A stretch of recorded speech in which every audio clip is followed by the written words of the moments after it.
welcome to another recording of this time the Ogre Kingdoms, and today I'm joined by Phil. Hi. And we're going to be going over, as I said, the Ogre Kingdoms and having a sort of a rundown talk or a guidey talk of what the army list is all about after a couple of games from me and Phil, a few games, and what we think on the army list. And it's one of the ones that we've got a bit more experience on. This is being Yep. recorded like sort of a month after the game comes out. So if you're watching this after 2 years, stop watching now.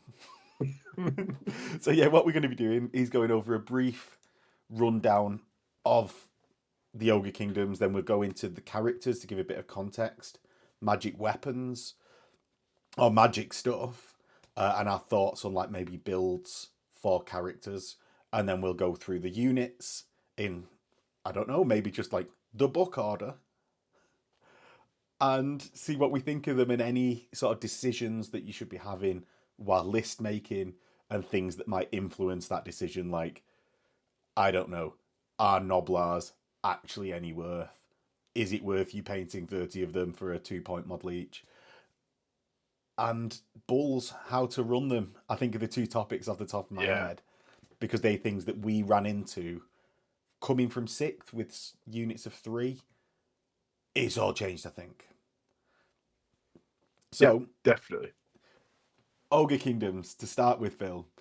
Special rules, and this ties into how they operate as an army. They're obviously largely a low model count army, and I think lots of people play them as such. And they're on the faster side for the infantry. They've got base movement 6, so it's 1 faster than even elves, but you will be slower than other armies' cavalry. So you're in this sort of mid ground of fastness, like largely faster. Mid ground of fastness. What a way to put it. What a way to put it. What do you mean? Go on, you describe it succinctly. Mid ground of fastness. Glad we're agreed. You've also got like quite a high base strength and toughness, being 4 on each of them. 3 wounds makes you survivable, but with a low armor save across most of the ogre units, you will be taking damage, and I think that will play into the unit sizes that we'll be recommending. Now, on the downside of them, you're going to have, as I said, low armor, but also quite a low weapon skill. So even though you're going to have multiple attacks per model, a lot of them are going to miss anyway. Yeah. I mean, what is it? The weapon skill 3. Weapon skill is I think is the highest that they get to. It's like the basic infantry. So even though you've got that high strength, high toughness, and 3 attacks base, you're not really going to be hitting with a lot of them. You're probably going to be 1.5, so 1 to 2. So just having 3 of them, you're not going to get a lot of attacks hitting, and that's something that you just need to bear in mind when you're looking at the size of your bulls and when you're looking at the frontage that you want for them. Yeah. Cool. Now, from the base Ogre Kingdom special rules, we see one of the things of the army, which is the Ogre Charge. Now, not all units have this, but having impact hits is a mainstay in the army for most of the infantry. Yeah. And that comes into the fact that you need to start dealing damage, hard hitting. I think it's not a sticking around army.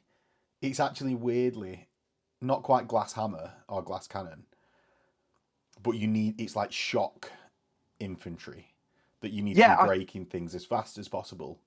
Yeah. Because you won't win that grinding combat. I agree with you, like, because you haven't got the numbers to stay. Even though you've got 3 wounds with a very low armor save, you can't grind out a combat like the dwarves can or chaos can, or even to some respects some of the elven races, because they've got a higher armor save. So you're looking at trying to kill off as many as possible, and then breaking that unit or making them fall back in good order to then go in again. So you're getting your impact hits again. So with having the ogre charge, which is like you get a -1 AP for every additional rank that you have, which I think is really, really good, considering now monstrous infantry only need 3 for a rank. So you could go 6 and then have -1 AP as soon as you hit, And -1 AP is nothing to be sniffed at all. I think it's quite a decent starting point. And there'll be some things that you'll just blitz through, wounded on 3s, no need to hit, and you'll just be then taking a couple of models out just before, so they won't be able to strike at you as well. Yeah, and that's obviously initiative 10 from impact hits. So it's Yeah. important against things like elves, where even when you charge, because ogres have quite a low initiative, you're taking things out from the front rank before they get to strike and reducing those attacks coming back at you. And that sort of will preserve your unit for multiple combats against the higher initiative opponents. So let's get into the... Let's start at the most complicated end. Let's get into the tyrannical overlords, and this will just give us a bit of context for the magic items. I tend to compare the hero level characters, how good are they, versus a Chaos Lord, stat line wise. Because it's just I think we all know that a Chaos Lord is at least in contention for top spot.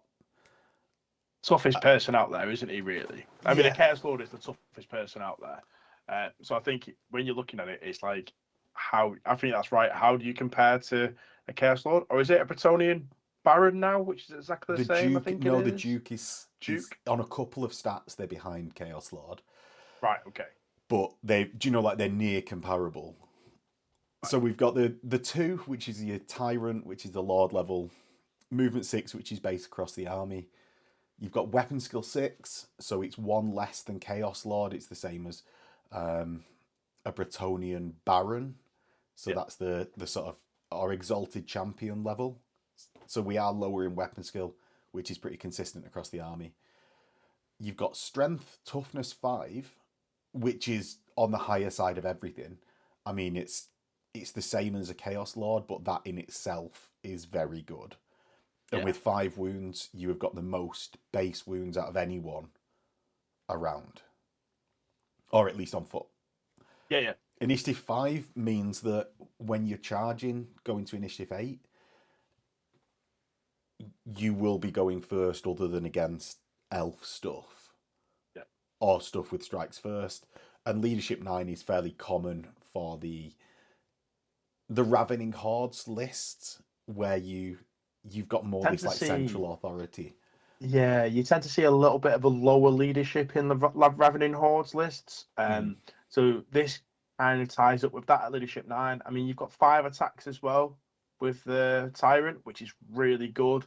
I think it's quite a solid stat line for what you're paying for it, to be honest. 185 points, quite reasonable. I quite like the Tyrant as it is. I think weapon skill 6 is probably the only thing that really, I don't know. The ogres have got a lower weapon skill all the way around, but the weapon skill of 6, I just look at that, I'm like, oh, because you're not going to ever hit anything. You're not going to hit most of the characters on 3s. You're going to be probably hitting them 4s all the way through. Well, that's what you've got your 5 attacks for, Phil. That's true. And you could always take an additional hand weapon for another attack, though I wouldn't recommend it. Now, of the base weapons, I would definitely be going for the great weapon here. You've got enough wounds to absorb a few attacks. Actually, enough wounds that most enemy characters won't be able to kill you even if they hit and wound with all their attacks. Yeah. I think is an important starting point for what we're looking at as a profile. So that means you can take a great weapon and go to strength 7 and be wounding anything but the toughest of dragons on a 2. Yeah, and even then you're wounding them on a 3. So it's quite good that you can go that high that easily without taking a magical weapon. I completely agree with you though, by the way. I would go great weapon all the time. With 5 wounds and toughness 5, you're not probably going to see something that breezes through an ogre tyrant. So you're quite safe in taking that great weapon there, I think. Yeah. And that what that will allow you to do is when we get to the magic items bit, spec more into protection stuff, because your actual armor tops out at heavy armor and you have no access to a shield. So your access to a shield is through an Iron Fist, which means you can't have a great weapon.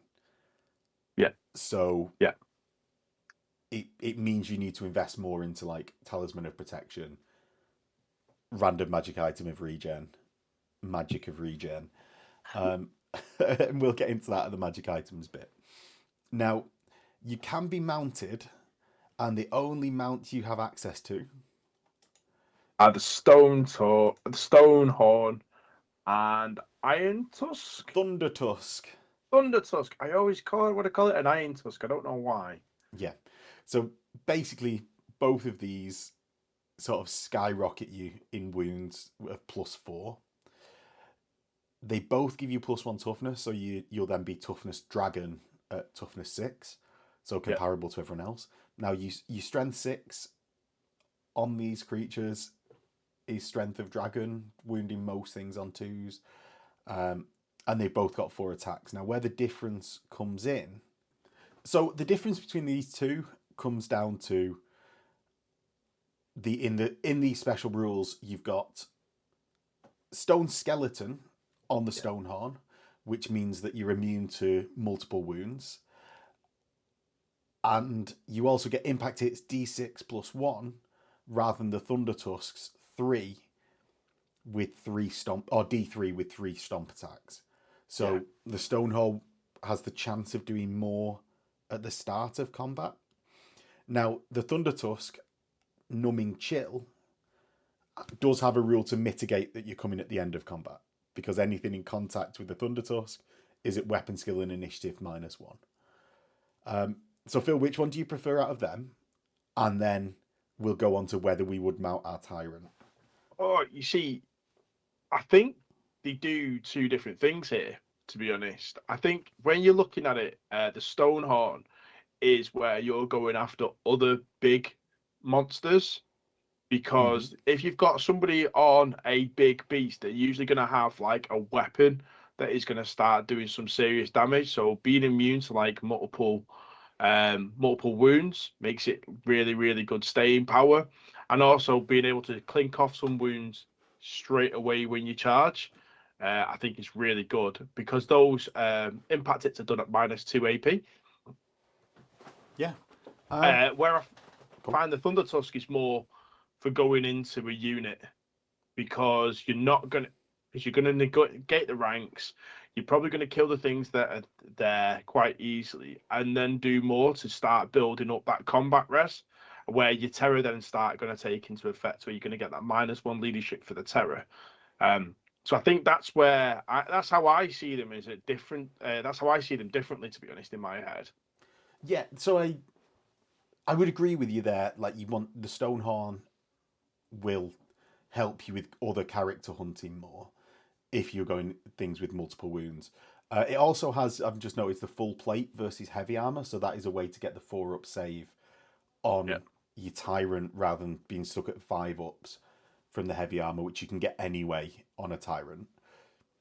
Now, I actually don't think the Tyrant is the right place for a Stonehorn or Thunder Tusk. I think that would more come in the Bruiser. And I'll just put it back to Bruiser. Now, I actually think you want to be running your Tyrants within a blob of, say, Iron Guts or something like that. Because that will actually weirdly provide you more protection than being on a big beastie, because it will have more of a wound pool. And even though you're extending your command range on the tusks, let's call them, the mounts, I prefer, at least in my own setup, within a bigger block. Now, the Bruiser, as the lesser level character, is the same attacks and wounds as most people's Lord level characters. It's still Strength Toughness 5 as well, and Weapon Skill 5. But at 110 points for the character, I think you can then invest in the Stone Tusk or Stonehorn or Thunder Tusk, and the Tusks, the Horn Tusks, yeah, Tusk Horns, the mounts, the mounts, have it as something that can dot about combats and add to your combat res, or do the first charge where you need it and you don't mind as much if it gets absolutely cannoned to death right at the start of the game. You know what? I actually agree with you. And the reason I agree with you here is because where big mounts are really good is where they've got a high armor value to keep them alive, or really good ward saves to keep them alive. You're purely relying on your toughness and wounds to get you into combat with the tyrant there. And because the mounts don't have fly, they're not as mobile as dragons, hippogriffs, griffins, phoenixes, you name it. So you're still going to be probably penned in a little bit to get around. You can't pick and choose your fights as well. So definitely more protection for your tyrant is being in a big blob of dudes Yeah. or dudettes. But your bruiser is definitely somebody who you could then put on the flank, run it up. If it gets cannonballed, fine. That just means the rest of your ogres aren't being cannonballed. Always a And plus. always a plus. And I think both of them, the Stonehorn and Thundertusk, have got their own jobs and fit quite well with the Bruiser. Bruiser's still going to hit every other Lord character on a 4. It's still going to be toughness 6. Fair enough, it's going to have only 8 wounds, but that's enough to keep it around. So I would probably go I would actually look at a couple of Bruisers on a couple of mounts. I think that you're then running into, because I think you actually like the.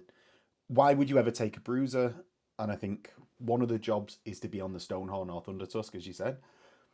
But I also think with a low leadership across the rest of your army and what access you've got to in Magic Banners, I think you want a BSB to gain both the banner reroll, the extra combat res, and also some of the Magic Banners that we're going to go into in a second.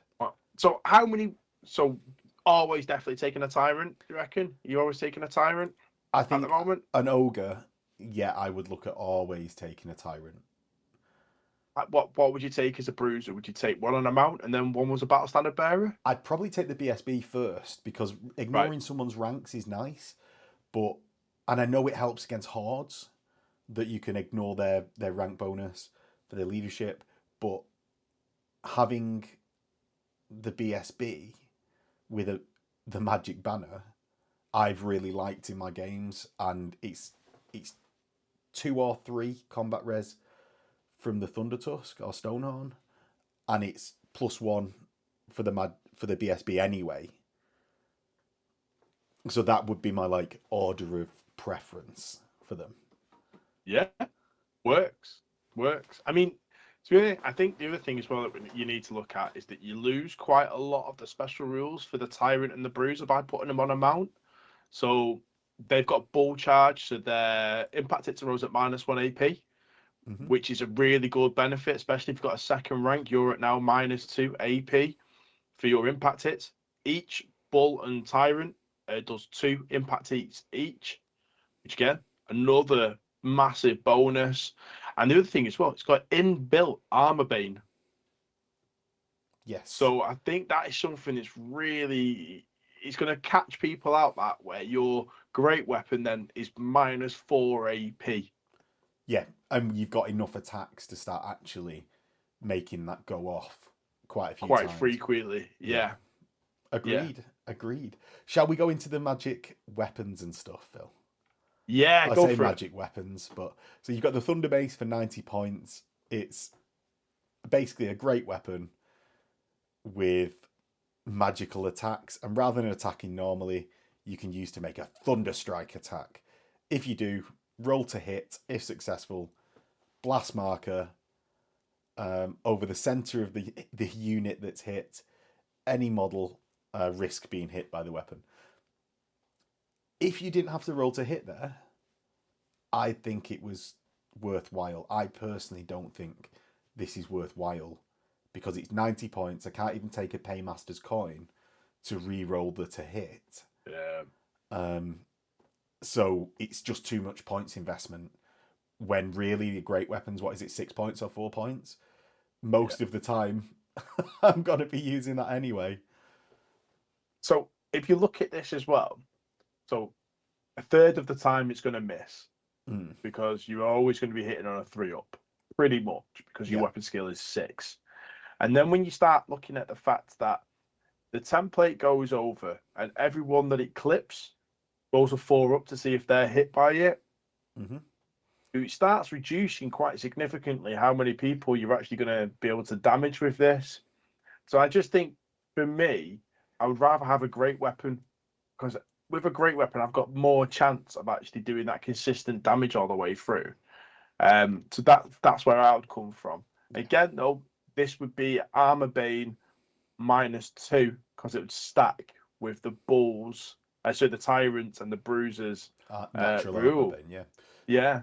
Now, for the next one, the Tenderizer, for 70 points, it's quite a lot of points, but this is one that I'd actually starting to consider taking. The 70 points, it allows you to take a Talisman of Protection, which I think is absolutely necessary, at least on your Tyrant. And that's who's going to be taking this Tenderizer. So it's +2 strength, so your strength 7. That's cool. -3 AP, so it's the inbuilt Armor Bane of a great weapon just all the time, rather than on 6s. Extra attacks +1, so you're now on 6 attacks, which are magical, and D3 wounds each. So, and it strikes last like a great weapon, but the D3 wounds each makes you an absolute murderer of anything with multiple wounds, obviously, which character hunting characters, even if you sat in a unit, this is very good. This thing is going to take dragons down in 1 round of combat. I'm telling you that now. Just like literally like, what? And that's it. And it's just going to take a dragon down in 1 round of combat.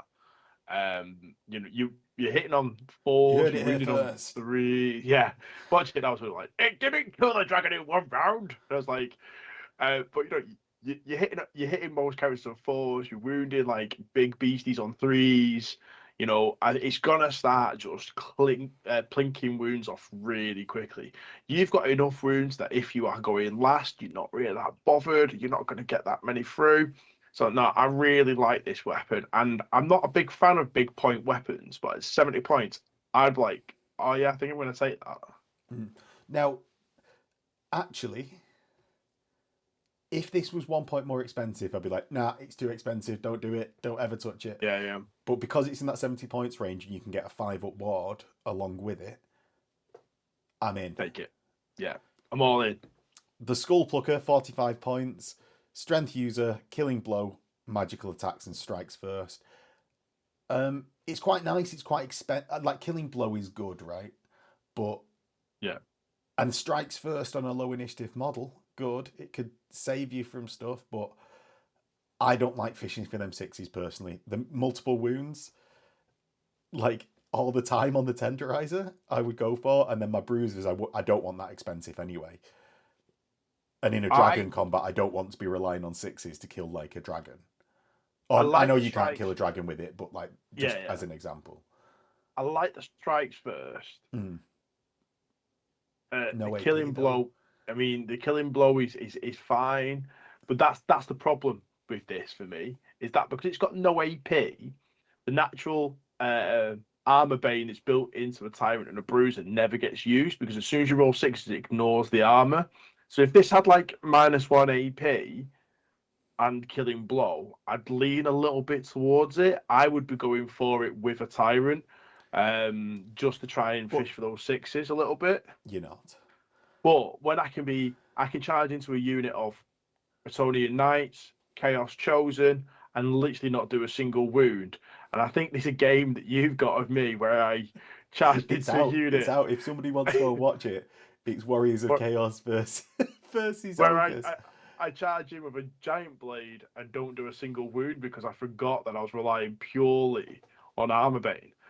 So yeah, I'm not a massive fan of this. It needed 1 point of AP for me to be like, this is a weapon that I'm gonna seriously start taking. Yeah. So next, the Blood Cleaver, 30 points. Strength User, AP -1, magical attacks. And if you cause 1 or more wounds, you recover a single lost wound. So this is actually quite good with your... On its Emissaries of the Great Maw only. So you're not putting it on your Tyrant or Bruiser.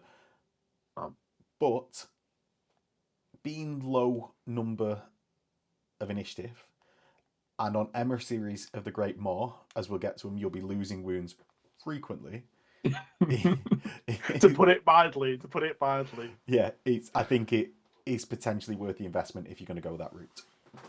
I do. If you've got a combat unit and you're buffing it with a butcher or slaughter master, I think this is definitely well worth it. You're always going to cause a wound with one of those characters, and that just means that you're going to get that wound back, which enables them to do more.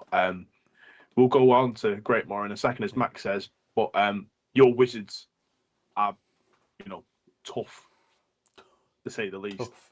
So next, we'll go on to magic armor. So you've got the Gut Maw for 45 points. It's heavy armor, so it saves you that 4 points of upgrading to heavy armor. In addition, when you suffer an unsaved wound, for each unsaved wound you cause, you recover a wound, which is good. Right? Yep. I would take this if I wasn't going to take the tenderizer. So it'd be a choice between the two.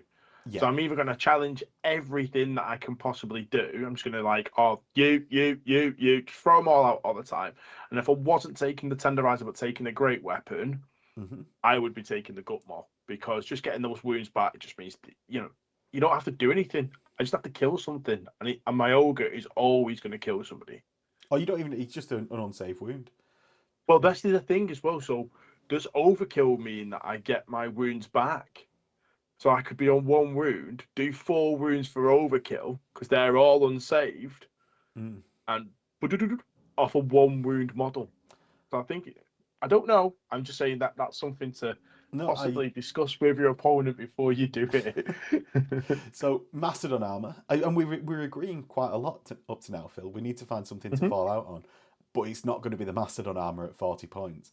It's a suit of full plate, and it gives you a 6-up ward for 40 points. Not worth it. Not worth it, I don't think. Oh, do you really think it's worth it for a 6-up ward for 40 points? It's half a tenderizer. Just wait.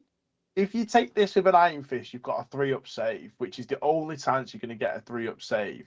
You've still got your armor bane built in. So as a tank character, I think it's got a place, but I don't think it works that well in an ogre army. I don't think tank characters work. I think you need to be all out aggressive.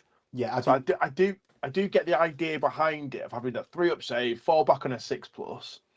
I don't think it's badly priced. I just don't think I would do it, because I think you better go in full attack all the time. No, I agree. If you are worried about the defense of your ogre tyrant, take your Gut Maw, because I would say it's better to lose a couple of wounds and then get them back than it is to worry about being at full health all the time as an ogre. You've got enough of play. Now, onto the talismans. For 35 points, you get the Spangle Shard. Now, this is a 4-up ward, but if you roll a 1, you can't use the Spangle Shard again. Initially, this looks great. It's something that I think we both used in our initial games with ogres, Phil. Both Phil's ogres army nicely let me borrow his. But I think, for me at least, for my own experiences, that 1 comes up far too frequently for me to want to take the Shangle Spard. I'd prefer a 5-up and it never go away than the first one I take, I get a 1 and it's gone. Because you haven't got really good armor, you're relying on your ward save all the time.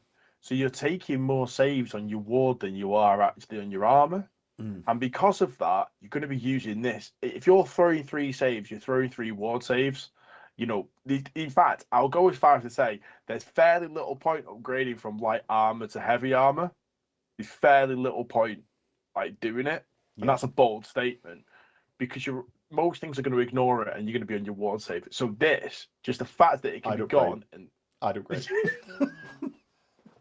This, for the first turn, it could just be gone. And that's it. It's a 35-point item wasted. I just can't. I'd rather take the Talisman of Protection 5 points less. Yeah, agreed. No, hard agree. I just can't. I can't have. I can't do it. I just can't do it.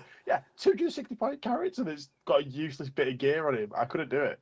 Cathayan Jet's Pendant for 10 points. Now that gives a 6-up ward against wounds suffered by magic missiles, vortex, or assailments. If you've got 10 points, you can't spend it elsewhere. Take it. Maybe, but if you've got 15, take a Luck Master's coin. A Paymaster's coin, which is reroll to hits in one turn. Like, I don't think a 6-up ward is... Don't know where I'll take this, to be honest. I know you can put it everywhere. You can put it everywhere. So you can put it on most of your champions. You can put it on most of your characters because it's a common magic item.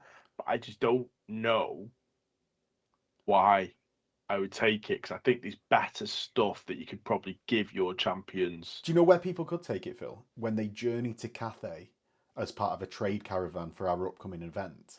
Oh, Max, tell me more about this amazing event. Do you know what? That wasn't even planned as well.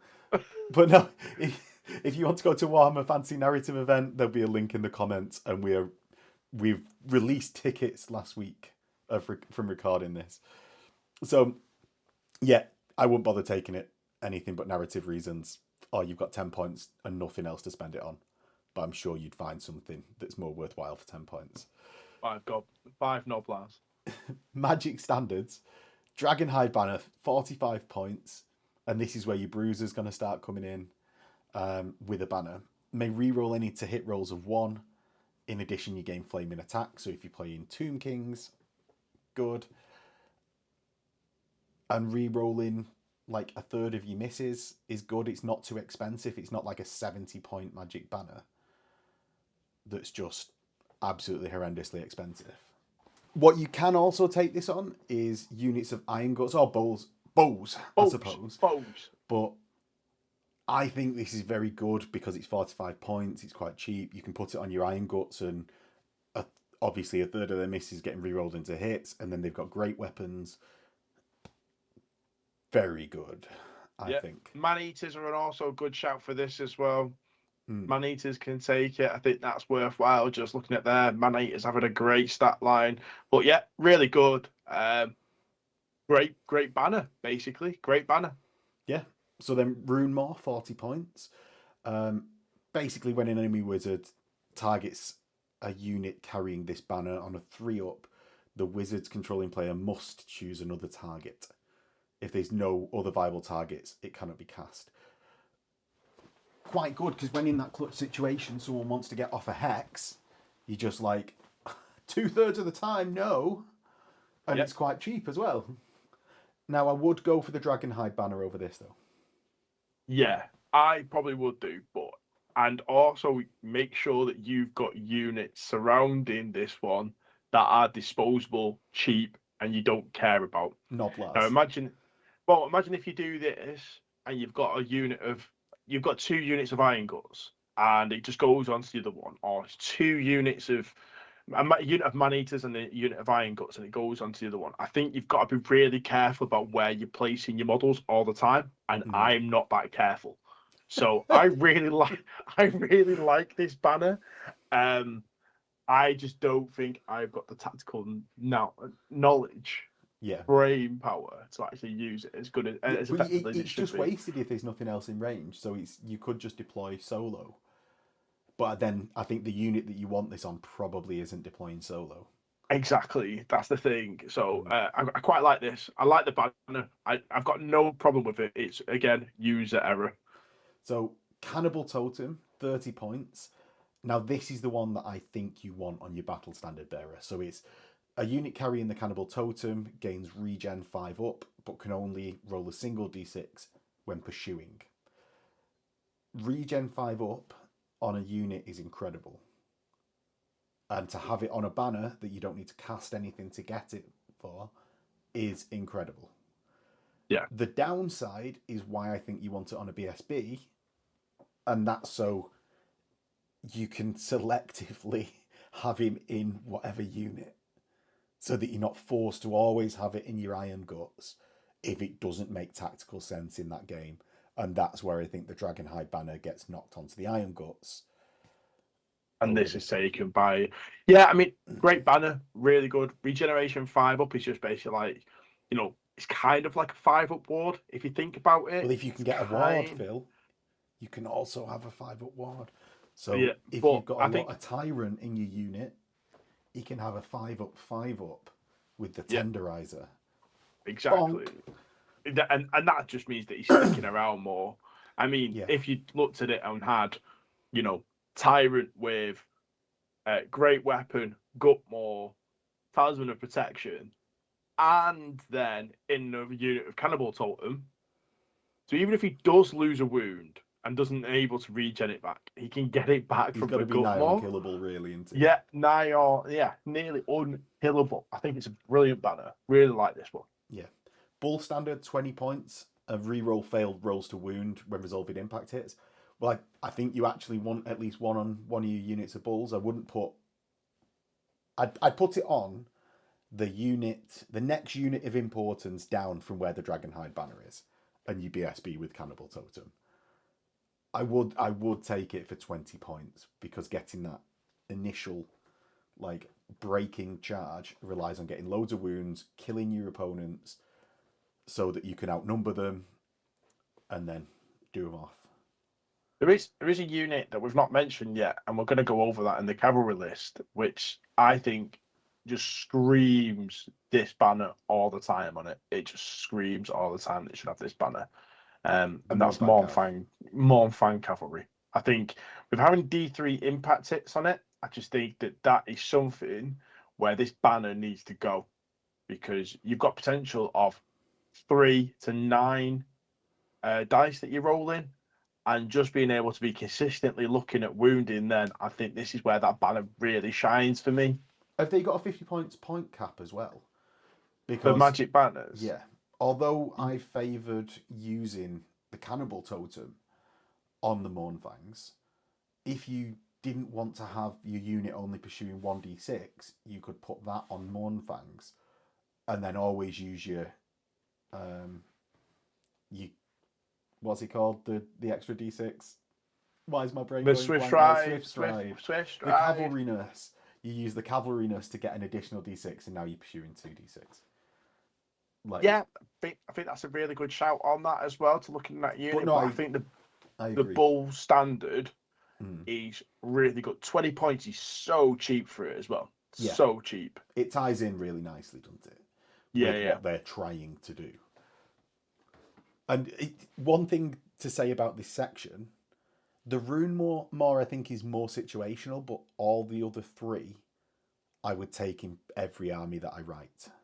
I'd never leave home without those 3 banners, to be honest. I think there'll always be units that have them, or there may be always characters that have them. Yeah. So yeah, agreed. definitely.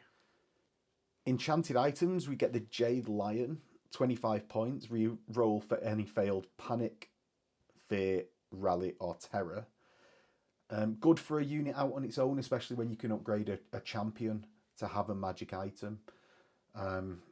Situationally useful, obviously, because some of those units, like man-eaters, are going to be picking special rules that will allow you to do much the same as this anyway. Yeah. You've got the Demon Slayer Scars for 20 points. The bearer of the scars gains terror, so -1 to the enemy's leadership when they're taking a test. Really good. Maybe your BSB has this as part of their magic items limit, or even the leader of an Iron Guts unit or whatever, and it lets you be that shock unit of infantry and more likely for your enemy to just break and go. Yeah. Incredibly good. Fistful of Laurels, 15 points. You got single use. May re-roll the 2d6 when making a break test. 15 points, really good for re-rolling a break test. It's on everything, by the way. You get Fistful of Laurels. You get Fistful of Laurels. Everyone gets Fistful of Laurels. Anyone not in a 12-inch bubble of the BSB, even getting this. Even your general's unit, if he's not around that BSB, 15 points, incredible. Yeah, I mean, it's brilliant. I just think it's such a useful item. You know, possibly where my BSB, I like using mine as a force multiplier. So it'll be in a big block like a Death Star. So when I'm looking at my bulls and things like that, that's where I'll start dotting around like Fistful of Laurels, because I believe bulls can still take 25 points of magic items. He says as he's having a look, and Max is just gonna pan and I'm fill not. I'm not. as I'm I'm going to leave looking. it up to silence so that the pressure is on, Phil. No, I was wrong. It's that they can take a 50 points worth of magical standard. So what we're really looking at then is your Iron Guts, your Man Eaters. That's pretty much it, really. But I still think it's really It's still worthwhile. worthwhile as a magic item on anyone that can take Yeah, it, not within 12, yeah. not planned to be within 12 of your BSB. BSB. Halfling Cookbook. Now we get into the arcane items now, so it's only wizards that can take these.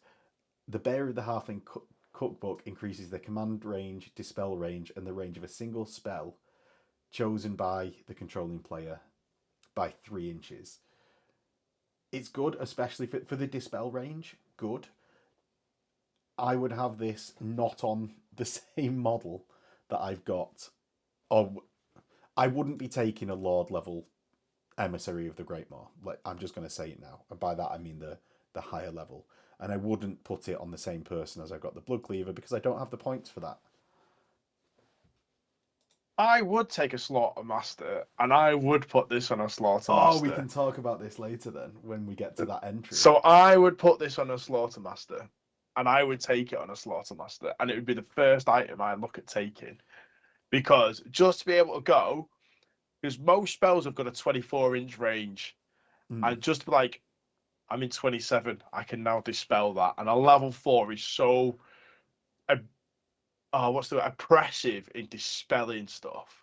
Yeah. I would take it on a level 4 and just be like, yeah, that's you not have a going off. 54-inch diameter bubble for dispel range rather than exactly. 48. And I can pick a single spell where I could make it longer range. Imagine that's a magic missile. I just start my guy a couple of inches back from the 12-inch deployment zone, and I'm casting the magic missile turn 1, and that goes off, and you're not. Well, I don't think it's bad, but I think the Hell's Heart is the auto include for me from this list of 3. Tell me about the Hell's Heart, Max. So for 20 points, it's single use and you do it in your command phase of your turn. When you do it, you lose a single wound. And this is 20 points, so you can put it on the same dude as has the Blood Cleaver, so you can regain that wound in combat. Any doubles that your opponent then rolls in their next turn for casting spells is a miscast. And so that's table wide of just like everyone's miscasting. Good luck. I like this. I do. And I haven't got a negative thing to say about it, but I would run 2 casters. Now, if the Halfling Cookbook on 1, at probably my level 4, and this on a level 2. And then we get Grut Sickle for 40 points. After making a casting roll, the bearer may use it to roll an additional d3 and add its result to the casting roll. However, a single model within 3 inches loses a single wound. I think it's quite good. You choose after. You can put your caster in a small unit of... Like, it can even be... You can have some Gnoblar nearby. That's it. And they lose a wound. Gnoblar trappers, so they can be skirmishing around you. Oh, no, mate. Just normal Gnoblars, the 2 points a model. Yeah, but I think for the 5, just having that mobility to move around. And I'm going to be recommending Gnoblars anyway, so potentially you just as you True. said, I think both of them have got a thing here. So I would probably look at Gnoblars because the 2 points a model. Gnoblar trappers, though, because you can just move them in any direction, would be easy to get closer. Well, so you could be like, oh, I'm in combat and I've got an assailment spell. Let's move the Gnoblars closer, and you can just do that then from the assailment spell if they're within 3 inches. So I do see the worth in there. Eva's good. Don't start using this on your ogres. Don't start taking wounds off your ogres. Well, I think it's situationally, potentially, you might want to do that. Because if it's the difference between getting that clutch spell off that will win you that combat or preserve your tyrant, it's worth taking a wound off a bull. Possibly, but it would have to be very, very niche that I do that. Well, What outlier? Let's go into the emissaries of the Great Moor, and then we can see what spells people. Do you want to go into the big names, by the way, since they're yeah. I thought that would just lead on nicely, but yeah, we've got to do big names first. So big names, for 30 points you get Maw Seeker. Models with infantry, so that's all your ogres, right? Unless they're mounted, yeah. Unless they're mounted, yeah. But I mean, just base all your ogres. This character has +1 to the toughness. However, you also gain stupidity. I would not take this. +1 toughness is very good, but I don't mind it on a tyrant. I wouldn't take it on anything less. Oh, mate, I've failed that Helm of Many Eyes far too many times for striking first, and just stood there like an idiot. I play cold ones all the time, don't I? So Leadership 9 does not bother me one bit. If I had Veteran on the character, I'd take it, but I just can't bring myself to do it. Like as I said, the toughness is really good, but I just can't bring myself to do it. Okay. Mountain Eater for 25 points, infantry only. You can't be wounded on a 2 regardless of the strength of the attack. Now your toughness 5 anyway, until you get to Chaos Lords at strength 7 and stuff like that. Not much is wounding you on a 2.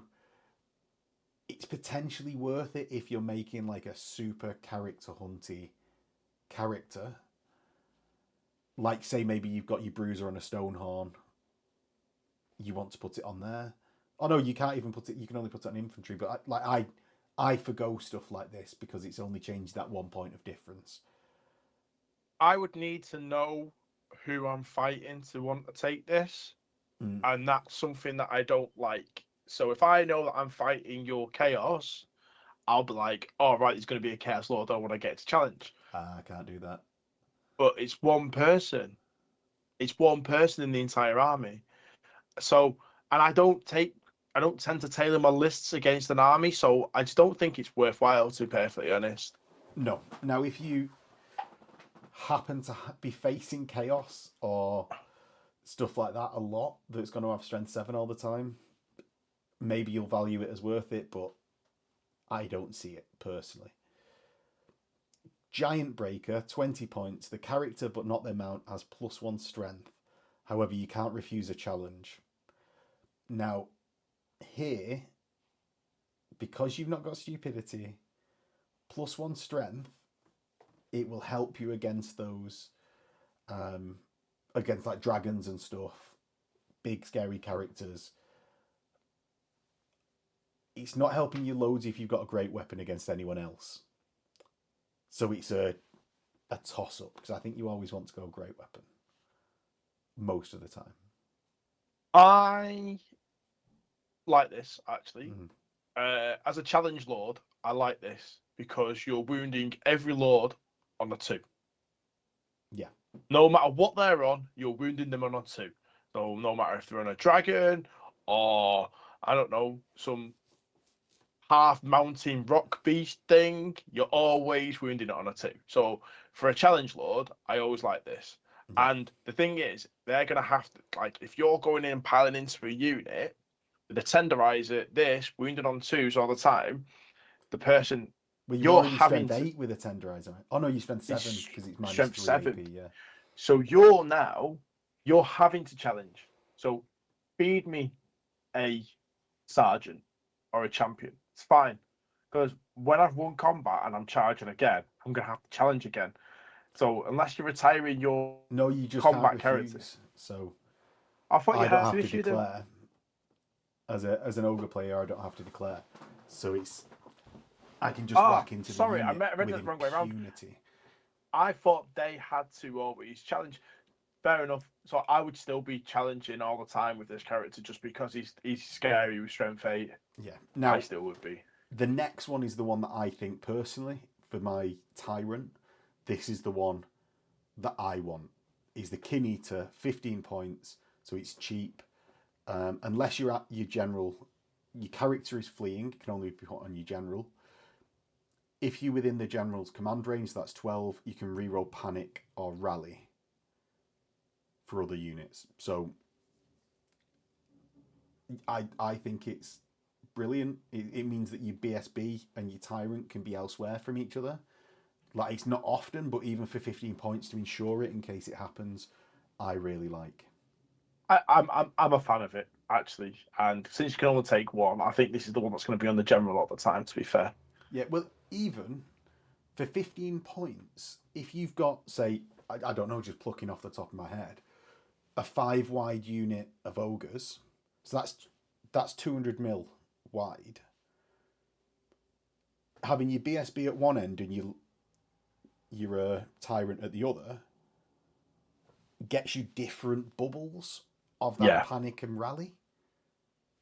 So it's almost like a 6-inch difference to it of extension, and I think it's worth it for 15 points. Yep. Longstrider 10 points, infantry only, character has +1 movement. Put it on a hunter. I would That's say it. if he's not on a Stonehorn. Next one. Yeah, done. Beast Killer 5 points basically because no one else wants to be out of a unit, and it's so everyone else is slowed down by the unit. Beast Killer 5 points. Once per turn, you may reroll a single wound made against an enemy model with large target. Now, I think for 5 points, this is auto include on a challenge dude over, say, the Giant Breaker, because it's 5 points. I'm already strength 7, so I'm 3 ups to wound anyway. But I just think it's for 5 points, it puts me into the realms of that rather than over investing, while still being very close to what I'd be with Giant Breaker. I like this possibly in a hunter, because it doesn't just work in close combat, it also works on ranged. So I think that's going to be really, really good on them. So that's probably where I'm probably leaning towards this. So if I'm putting saber tusks with my hunter, I'm taking Longstrider. If I'm putting my hunter on, I think it's a Thunder Tusk, I'm probably going to be taking Beast Killer. Okay, and Death Cheater 5 points. Once per game, force your opponents to reroll a wound against this character. I love it. I'd put it on a BSB who's not going to be in a challenge, and when someone just direct attacks at him in the combat, reroll that one. Reroll that one. Yeah. It's only 5 points. And this is the army where you want your big hitters around. It's like Chaos. If anyone's listening knows Chaos, it's like Chaos where I would say you want your big hitters to be big hitters and stick around to do that. So for 5 points, worth it. My Death Cheater would be on everyone, by the way.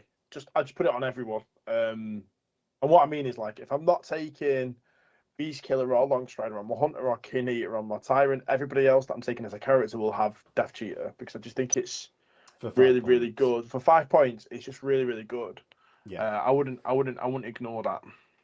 No. So let's go on to Emissaries of the Great Maw.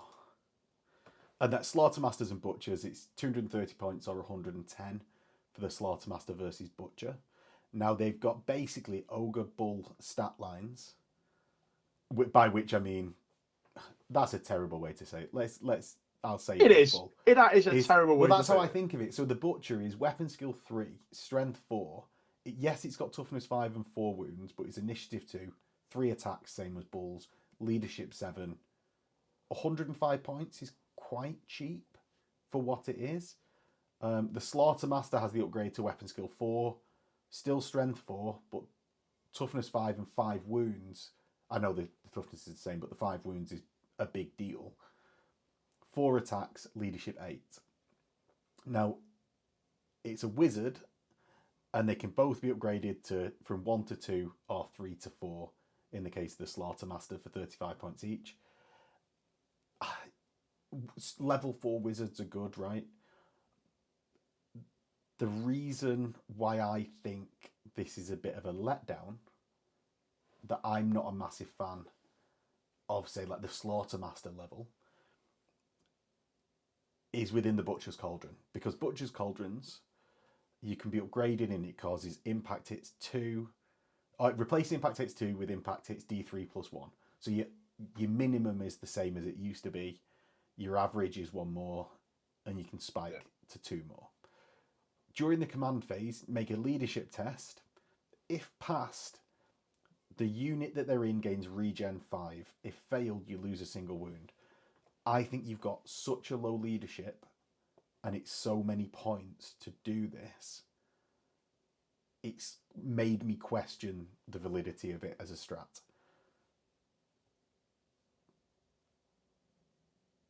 Yeah. I really like the Butcher's Cauldron. I actually do like that you can add that in, but there are so many things where it's not something where I would be able to reliably do it every turn because I'll be too worried about losing the wound. And the way that I would see it is taking the Butcher's Cauldron means that I don't have to take Troll Guts, Yep. their spell, which it gives them regen. So I can have regen and toughness 6 on a unit, which is amazing. You know, most things are wounding you on 5s or 6s, and then I've got regen to back it up. The problem is that it's probably only gonna go off like half the time. Yeah, exactly. Well, with the leadership 7, you're like average leadership, very average. Leadership 8, you're like on the higher side of average leadership. Yeah. And so both of them, I found with my butchery, I know it's a 1-game thing, but I failed every single time I tried to use this butcher, and he went down to 1 wound just trying to get regen 5, which is now why I really value that cannibal totem. Yeah. Rather than relying on the butcher to pass a leadership test, because it is on the butcher's leadership as well. I get the idea behind it. That you can have regen on 3 different units, 2 butchers and the cannibal totem, and that will make the army a lot better at staying around. So I get it. I'm just a bit wary of it. That's all. Yeah, because I don't think it goes off that much. Now you prefer the Slaughtermaster. I prefer the butcher. Now I know the butcher is going to fail that test more often than a Slaughtermaster would with the leadership difference. But for me, it's 100 and 25 points difference before you get into the upgrade of the cauldron. I don't know, it's the same difference, but still, before the upgrade of the cauldron, it's such a heavy investment for that Slaughtermaster that I just don't like it. Yeah, I mean, I like having a level 4. I like being able to get off my spells.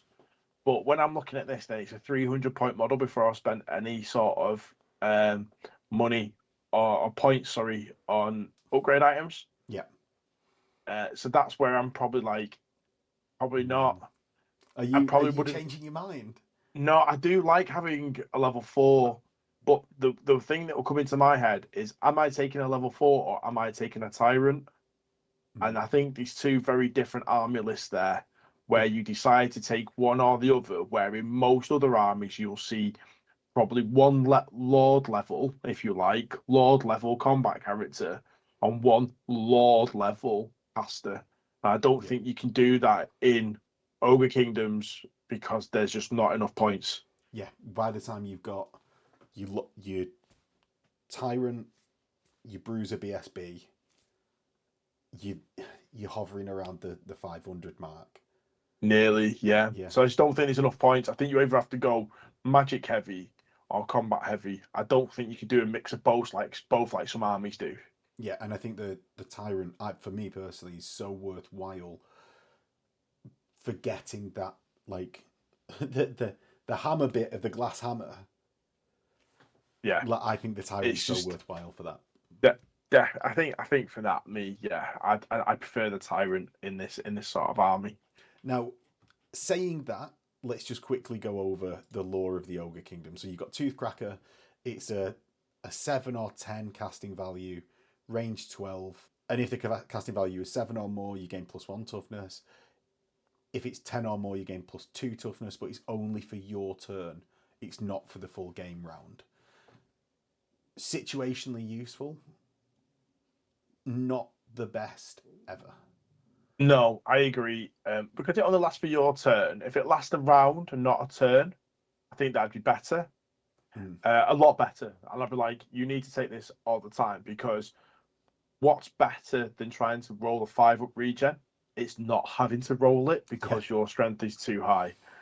And there's if you get this off on your tyrant, or your butcher or something, whatever, there's certain spells that just can't hurt them anymore.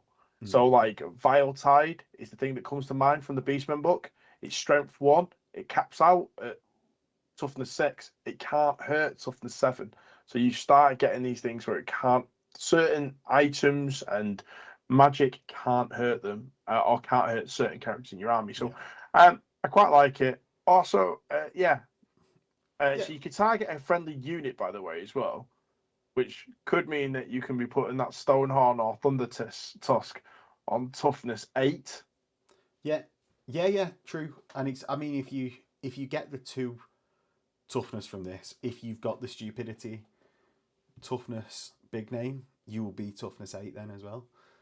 Like, Yeah, it's certainly not bad. It's just I tend to like things that on my turn increase my killiness, or at least stick round till my opponent's turn when I'm yeah. increasing survivability. Because I don't tend to want.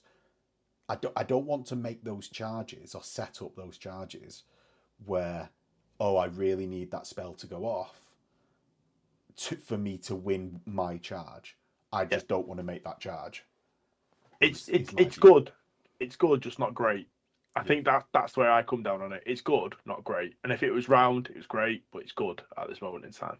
Troll Guts, enchantment as well, but it's an 8 plus 11 plus range 15. And that gives you either a 6-up regen or a 5-up regen until the start of your next phase. Or the start of your next turn. Next start of turn sub phase. Jesus. I think that's really good. It lasts you full turn. It's a defensive buff. I'd be taking the what's it called? Grut Sickle To make sure this gets to off all make the sure this gets time. off on the higher value. I'd still be taking the Corpse standard though, because it's a guaranteed regen of 5. Cannibal standard. That's the one. Cannibal standard. That's the one. um, The one that I took in the Ogres game that I played versus High Elves. I like Troll Guts. I think it's worth in having both of them. I like in an army. What I mean by that, I know you can't take both on the same model. You mean Toothcracker and Uh, Troll Guts? yeah, Yeah, yeah. yeah. I think it's worth. I like Troll Guts. I just for Toothcracker, I know it only lasts that turn, but if I know I'm going to get a charge, I just like it. I just like being that toughness. It just means I don't have to worry about standing shoe or anything like that. And Troll Guts, yeah, I like it. The But I higher don't casting love it. value puts me off. Yeah. It just does. So the I think one they're thing to both say in that good. favour, Phil, of what you're arguing there, is when your regen save is when your regen save is successful, that still counts towards combat res. Yeah, So ignoring the wound there, as Phil says, is slightly better. I prefer regen though for just staying alive, and it's until my next turn. I'd want to do it. I think they're So both many good. wounds, it doesn't matter anyway. Is how I'm. I What think I'm they're going both with. good. I don't think there's a bad choice. I think they're both good, and it's whatever fits your style of play better.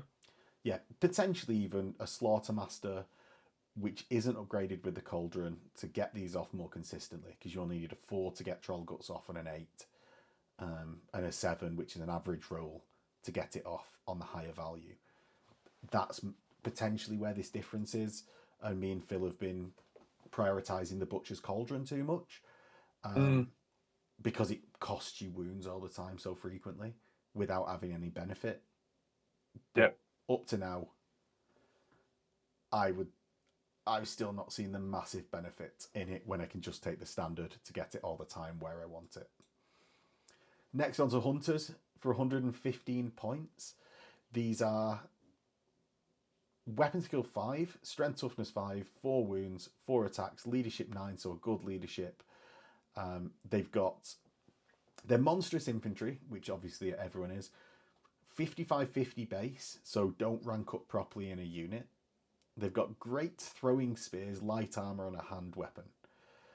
The great throwing spears is range 12, strength +1, so strength 6, AP -1, move and shoot and quick shot, which I quite like as part of just the package.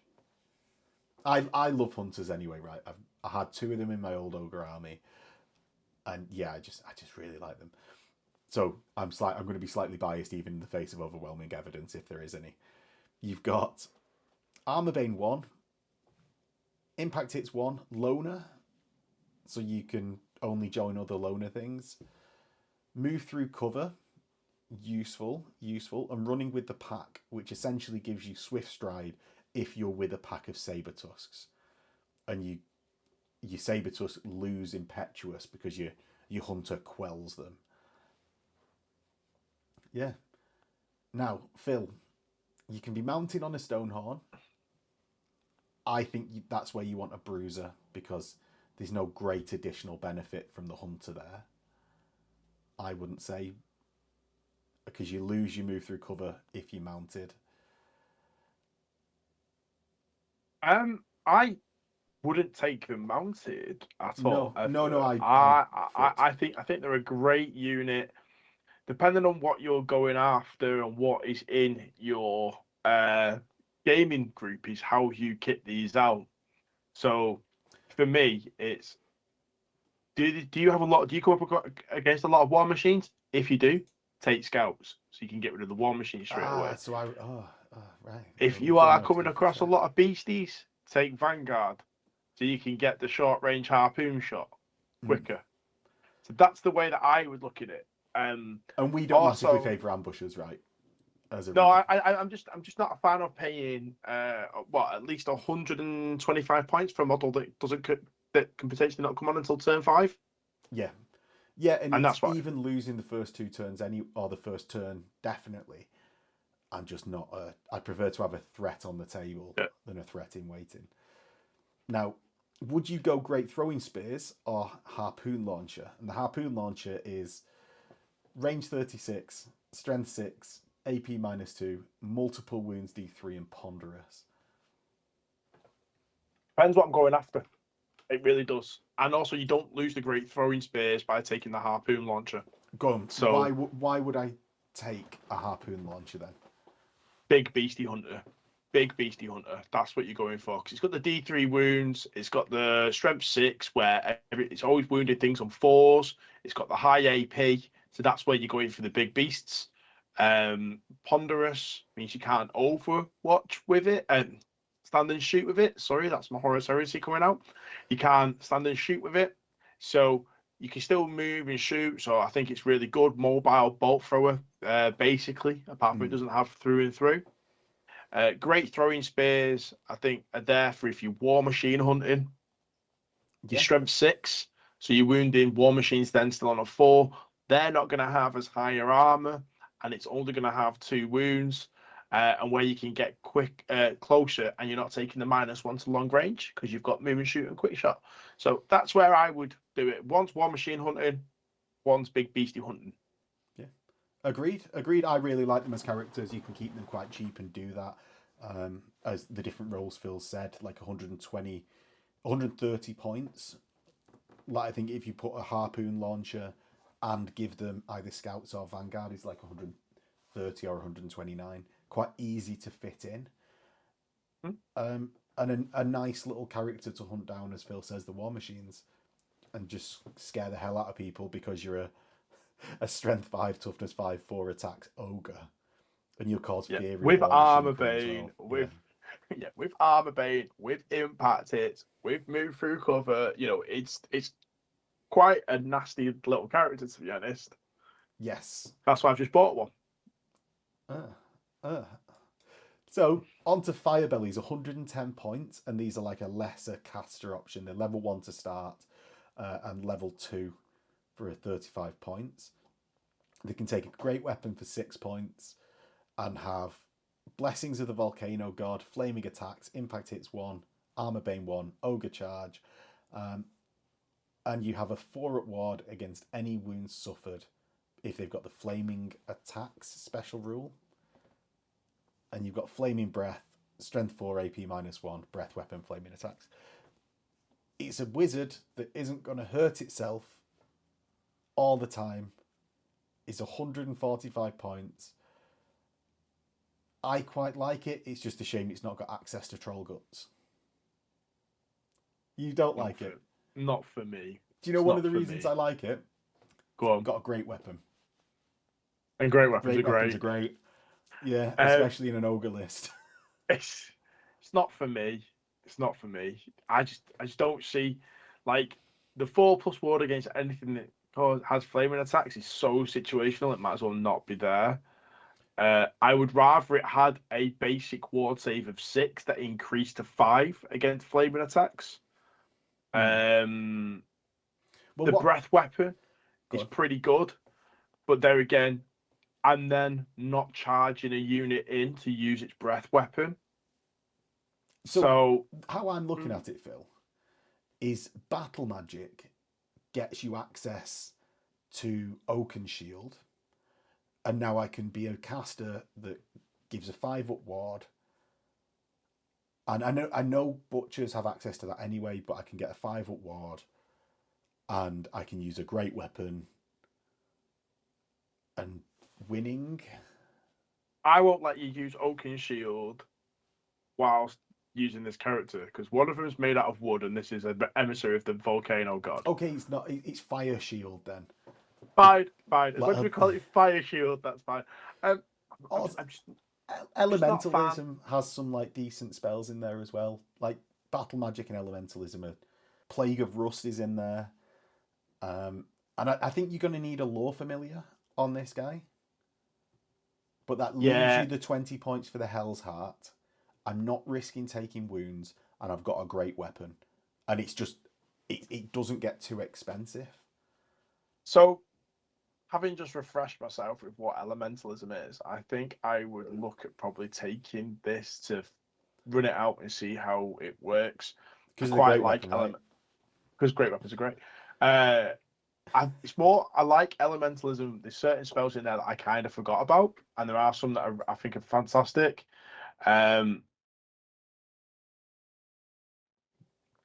Plague of Rust, as Max said, and then also looking at, I think it's Wind Blast or Wind Gust. Yeah. It's Wind Blast, which I think is really good as well. Yeah. So I would like to run it out, see how it goes. But I'm not enamored straight away. But I will build a list to put one of them in. I don't think it's the best caster ever. I'd have preferred a level 4, but with my lack of favour given to butchers, it gets that wizard into the list for wizardly dispels, and also can get you wards. Yeah, and is solid in combat because of the great weapon. And that brings us to the end of the character section. So on to the main unit section, and one of the things here is all of your units of ogres have fear, and that's through the character section as well. And I've like strategically not mentioned it because how fear works now, where you have to outnumber your enemy unit for it to matter, here was the place that I think it starts mattering when we get into the conversations, especially about stuff like ogre bulls. So ogre bulls, you've got movement 6, as we said before, decent, a low weapon skill of 3, strength toughness 4 and 3 wounds, initiative 2, 3 attacks, leadership of 7, so not great, average, and only 31 points a model. So the unit size is 3+, and you get hand weapon and light armor. And with that, you can take additional hand weapons or iron fist for 4 points. Now, I think you always want an iron fist because it's only 1 point extra, and it gives you that +1 armor save and additional attack. Yep. So for 1 point, I know there is different value in that, but I personally always see the point in the iron fist over the additional hand weapon. Yep. I'd definitely go full command on my big units. And when we get to the end of the war gear section, I'll tell you what I mean by that. I'd definitely go full command on them, and I'd just do Crusher and Bellower in my smaller units because I don't want to give up those standards all the time for units that I don't think are going to be cracking enemy blocks. And I don't think you need the standard against, say, like light cav if you're going to take on light cav with these. So the lookout Noblar, it basically means you can look out Sir on units of 2 models upwards rather than 5. I think you need one. It's only 5 points if you've got a standard and you're going to have a character in there so you don't get blasted by cannons. Standards, we obviously went through in the standards section. Phil, unit sizes, what are you thinking after a few games with ogres? 1 unit of 3 mm-hmm. or 1 unit of like 8? Or 1 unit of 8? Or 1 unit of 8. Like, literally, like, no in between. Right, okay. So, like, the unit of 3 is just so I can pay the tax, so I can move on, because you have to have 1 unit of bulls in your army. Or the unit of 8 is so I can actually start doing stuff with impact hits, but I'm still not sold on that. I still think it's just 1 unit of 3 with possibly a crusher, possibly a bellower, maybe not, just maybe 3 bare bones ones, iron fists. Really? I'm not enamored with bulls at all, to be perfectly honest. I think I'd rather spend my points further down and with different units. So I wouldn't go huge. It's not something I massively disagree with you on, because I approached this initially coming from 6th, where you run ogres in like 3s or 4s, and they were like a similar points level to they are now, but you'd expect that unit of 4 bulls to just run over a regimental unit. And comparative cost wise, you were winning out massively. Whereas now I think if you go in a 3 or 4, you can take on flankers, skirmishers maybe, and give them a job that you just don't want to spend points for someone else to do. Especially if you want an all ogre army. In general though, I think, as Phil said, 8, even up to 10. But I definitely think you want a front rank of, well, let's even just work this out. So you've got, for a human model, you've got a 25mm base, and your ranks are going to be 5 wide minimum. So let's just even call it that. So that's 125mm width. Mm-hmm. My ogres, I want to be a corner to corner either side of that. So that means I can have 3 along the front and 1 either side. So I want a 5 strong frontage if everyone's running minimal units. Now, if in your area or your group, and we've certainly found this, people tend to be running 7 wide regardless of the size of that base. So I could go 5, I could actually go 7 wide on ogres and still be getting full attacks against, say, Chaos Warrior units, which are 30mm bases. And if I was playing Empire or Bretonnians or something, I'd go 6 wide. And that would just mean that you get 4 attacks each, 5 for the champion with your iron fists, and I've got to lose. With 8 models, I obviously have to lose 2 before they start killing my front rank from shooting, and I have to lose 5 wounds before that second ogre's attacks start getting taken away. And I think that's where this math starts coming in, is that to take on a 240, 300 point unit, I need 240, 300 points of ogres. Yeah. It's no longer small units. They're not going to do what they used to do back in 6th and 8th, 6th, 7th and 8th. I think you need to have an equivalent amount in points. I just think, for me personally, I like other units within the core section that I'd probably lean more towards. So it's either, as you said, flanking unit of 4 to go after those fast calf, those skirmishers, the things that are going to be a bit pesky. Probably these kept a little bit further in my deeper in my own deployment, so then I can decide what I want to do based on that. Because at movement 6, they're still going to be able to take part quite quickly. Or huge unit, as Max said, 8, 10, massive unit of them, so they can actually withstand the firepower and also deliver a big punch. Yeah, and I think that's it. Will come down how you actually set them up. Do you know when I'm talking about that front line? and me and Phil have both just named unit sizes higher than the examples we've just used, and that's to ensure your front rank is still there when you contact, and actually give you a bit of play, because you're gonna, as an ogre player, I think relying on attacks to get, you've not got much static combat res. You're going to vary during your deployment the width of that unit so that you maximize your number of attacks against your intended targets. I think that's going to be very important. Now, I don't get me wrong about there being other choices that are competing for this role of that big unit. And let's get into one of them, which is at the same page as this. And actually, do you know what I've missed out after saying we should get into it? The fear. A big unit is going to help you get fear off, because your unit strength of 3 each.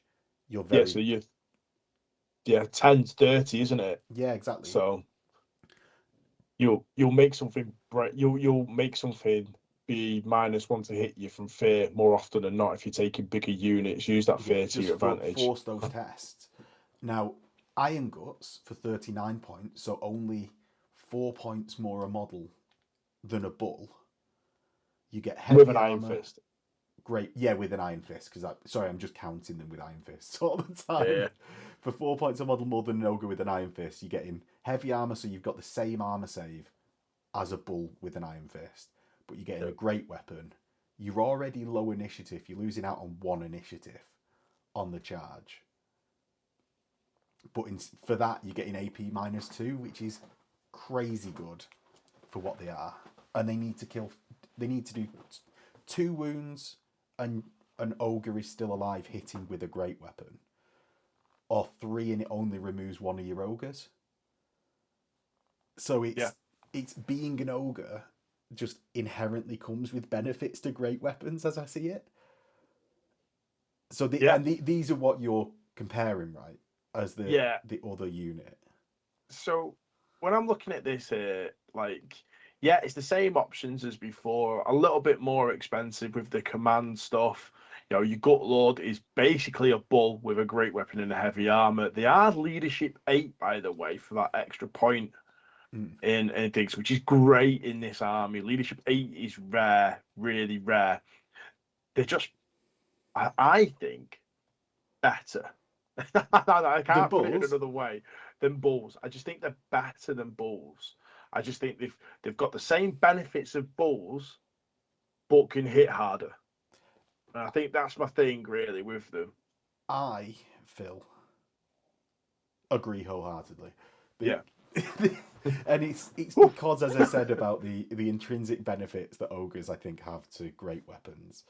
I'm going to take these with full command. I'm going to take the magic banner.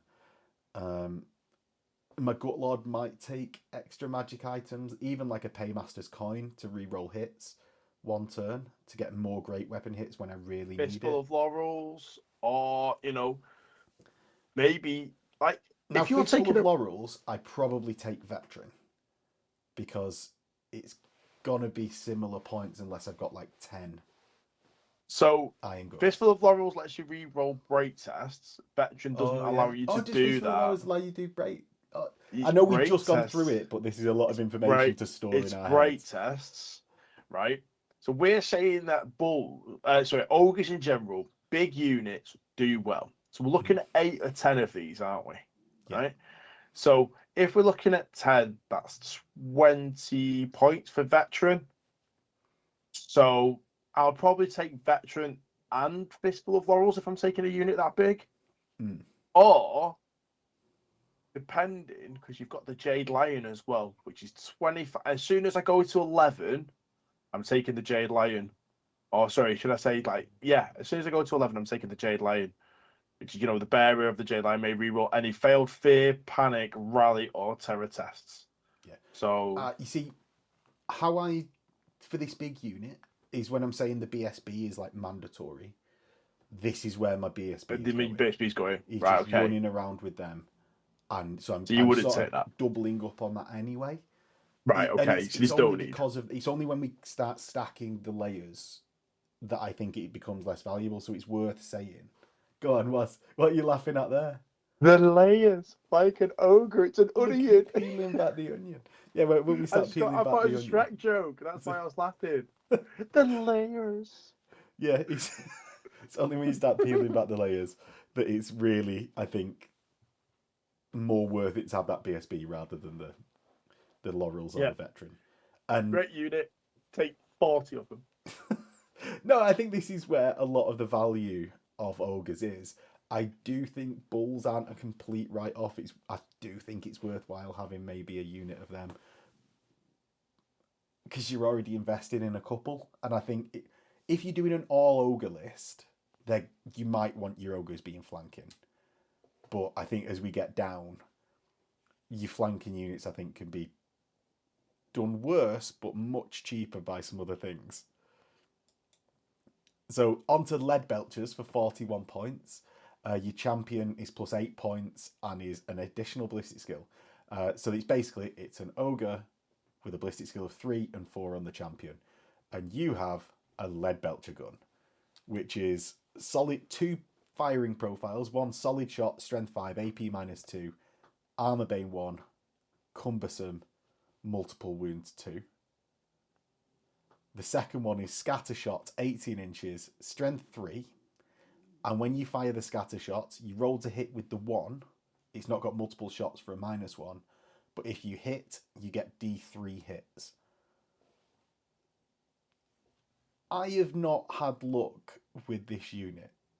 And I'm going to say it like that because my brain tells me it should be a good unit. I have not had luck with this unit.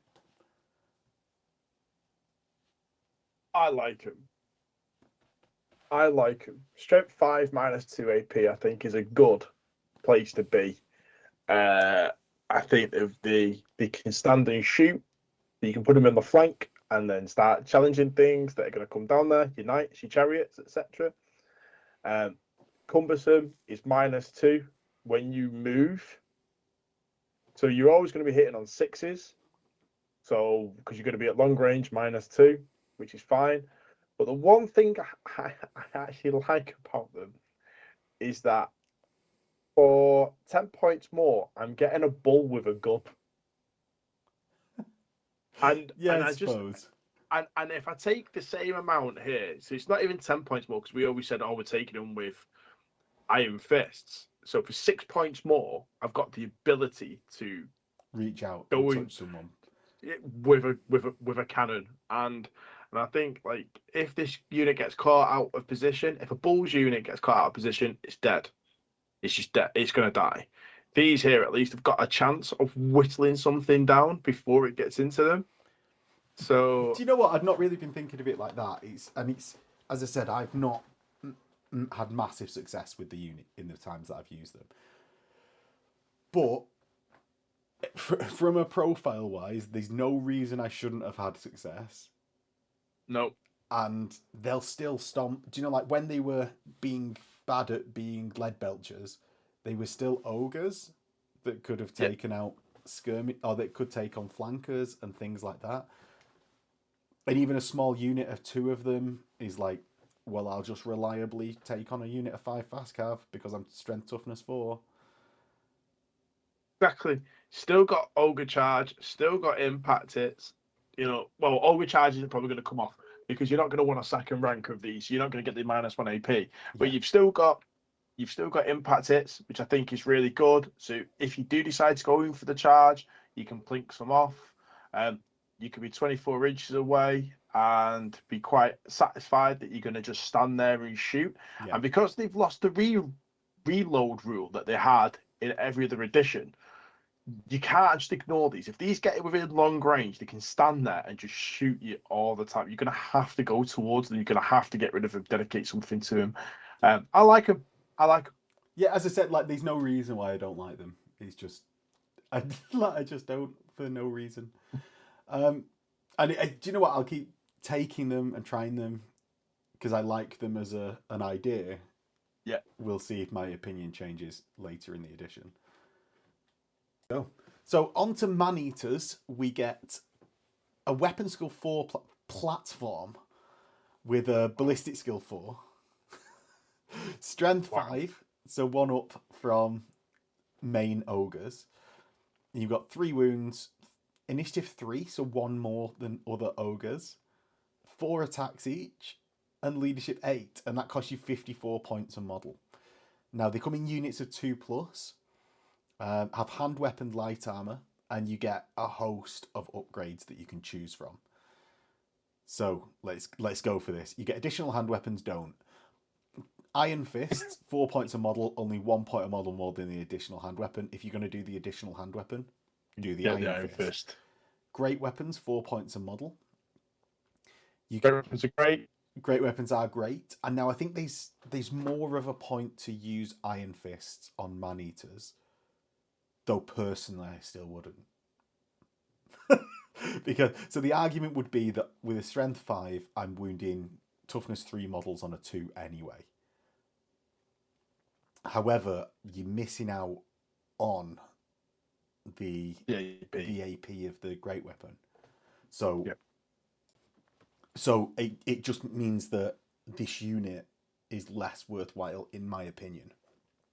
You've got access to an Ogre Pistol or a brace of Ogre Pistols, which are essentially just handguns for anyone else. Now, the brace of Ogre Pistols you can also use in combat, but you can't use a single Ogre Pistol in combat. Yeah. If you were going to do the Iron Fist setup to get like the additional hand weapon, and you want in additional hand weapons, I'd actually tend towards taking the brace of Ogre Pistols, so you've got armor piercing on that. Do you know, on that setup as it is? You can replace light armor with heavy armor for 3 points. I'd be doing that, definitely. You can have up to full command. I would have up to full command. Like, say unit of 4 is when I take a standard bearer. If you've got a Man-Eater, if you've got 2, I'd still take a Man-Eater captain and a bellower. Yeah. Essentially, because you're not giving away additional victory points for having them, even if you're expecting them to die. You can purchase additional items on the captain. You can have a lookout Noblar, like obviously tailor to fit. 1 in 1,000 can have a magic standard, which tailor to fit. I suppose if you're doing a really expensive build in really big games, that I still don't think it'd be worth it over Iron Guts points wise. You could just have great weapons, heavy armor, and the magic standard here, because then you also get the benefits of picking up to 0 to 2. So you could pick none, or you could pick 1, but I don't see why you wouldn't pick 2. You could have immune to psychology, poisoned attacks, stubborn, and vanguard. And they also come with amazing models as well. Yeah, like you can make them you can make the unit quite unique. I think I've got 8 models that I'm using for Man-Eaters now. So I've got 6, which are all like pirate or medieval themed, and then I've got pirate female, like rolling pin one, rolling pin, double-handed pillar one, the special character who's got the sickle. I've got one from a Warcry warband. I've got or an Underworld warband, whichever one it is, I can't remember. I've got the guy from Curse City. I've got 8, I think. I've got 8 that I can use. Anyway, that's not about my huge ogre collection. By the by. What to say about these? Now, I think stubborn is just useful to not have to take a test. Yeah. And it would I in a more points efficient way of using these, I'm going to be using smaller units and more as flankers. So I would be setting these up with stubborn and vanguard.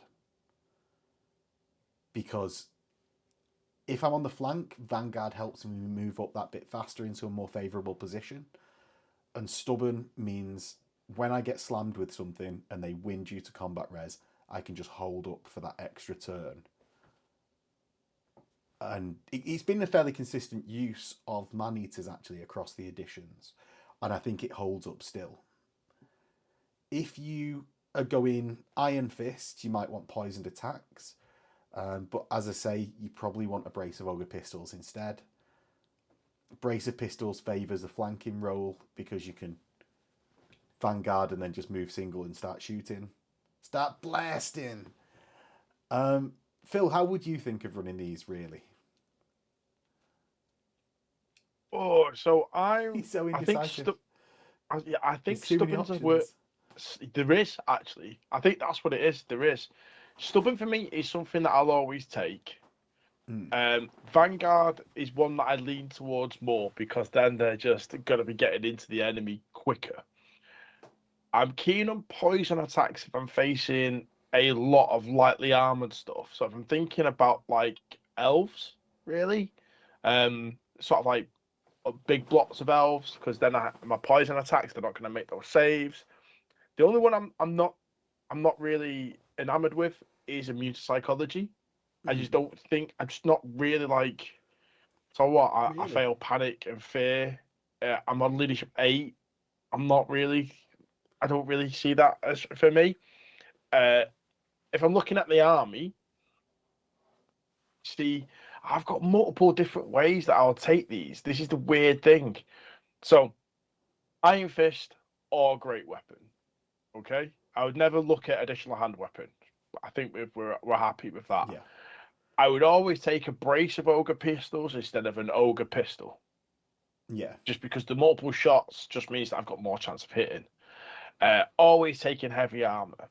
And I think it's when you start looking at how big this unit's going to be and what else you're going to take with it. So one thing that stands out in my head all the time is that if I took Stubborn and Vanguard and Iron Fists, and then also took a common Magic Banner, which is the Razor standard, and then my 6s to wound become AP2. Yeah. So I think there's a lot of options. What I'm trying to say is like there are so many different options and combinations you can do with this.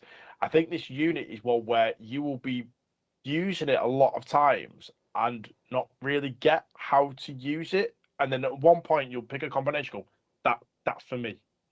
That's for me. I think it's in this one is so individual to everybody else's needs that there isn't a set way that I would say take it. No, that's a good point. You've got so many options. Look at what your list is lacking. Is it flanking? Is it I've got points to spare that I can pay like another 19 points per Iron Fist to have them as man-eaters in size. It's look at what your list is lacking, and that's what these will start doing. Except, Phil, something that I think the role of the Yeti or Gorger fills actually better. So you've got Yetis for 46 points. They're an Ogre stat line, except with Initiative 4, because they're faster, and Strength of 5. They've got Grimfoss weapons, which is -1 AP, Armor Bane 1, magical attacks. And they can take Scouts or Vanguard for +3 or +2 points. And it's basically just a bigger unit to do what the Hunter might have been doing. So this also fills that flanking role.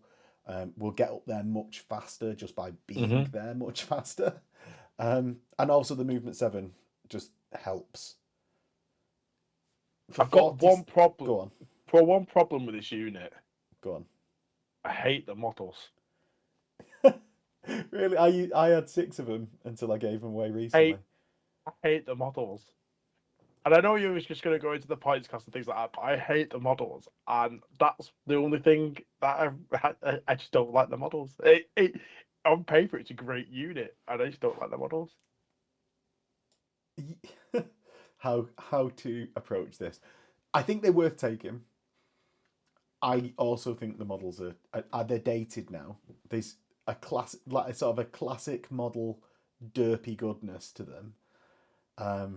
And I think, say, a unit of 3 on the flanks vanguarding or scouting is good and poses a threat to the enemy. I wouldn't take a big unit of them, and we're just going to gloss over with agreement the derpiness of the models. It's just whether you like that derp or not. Moving on.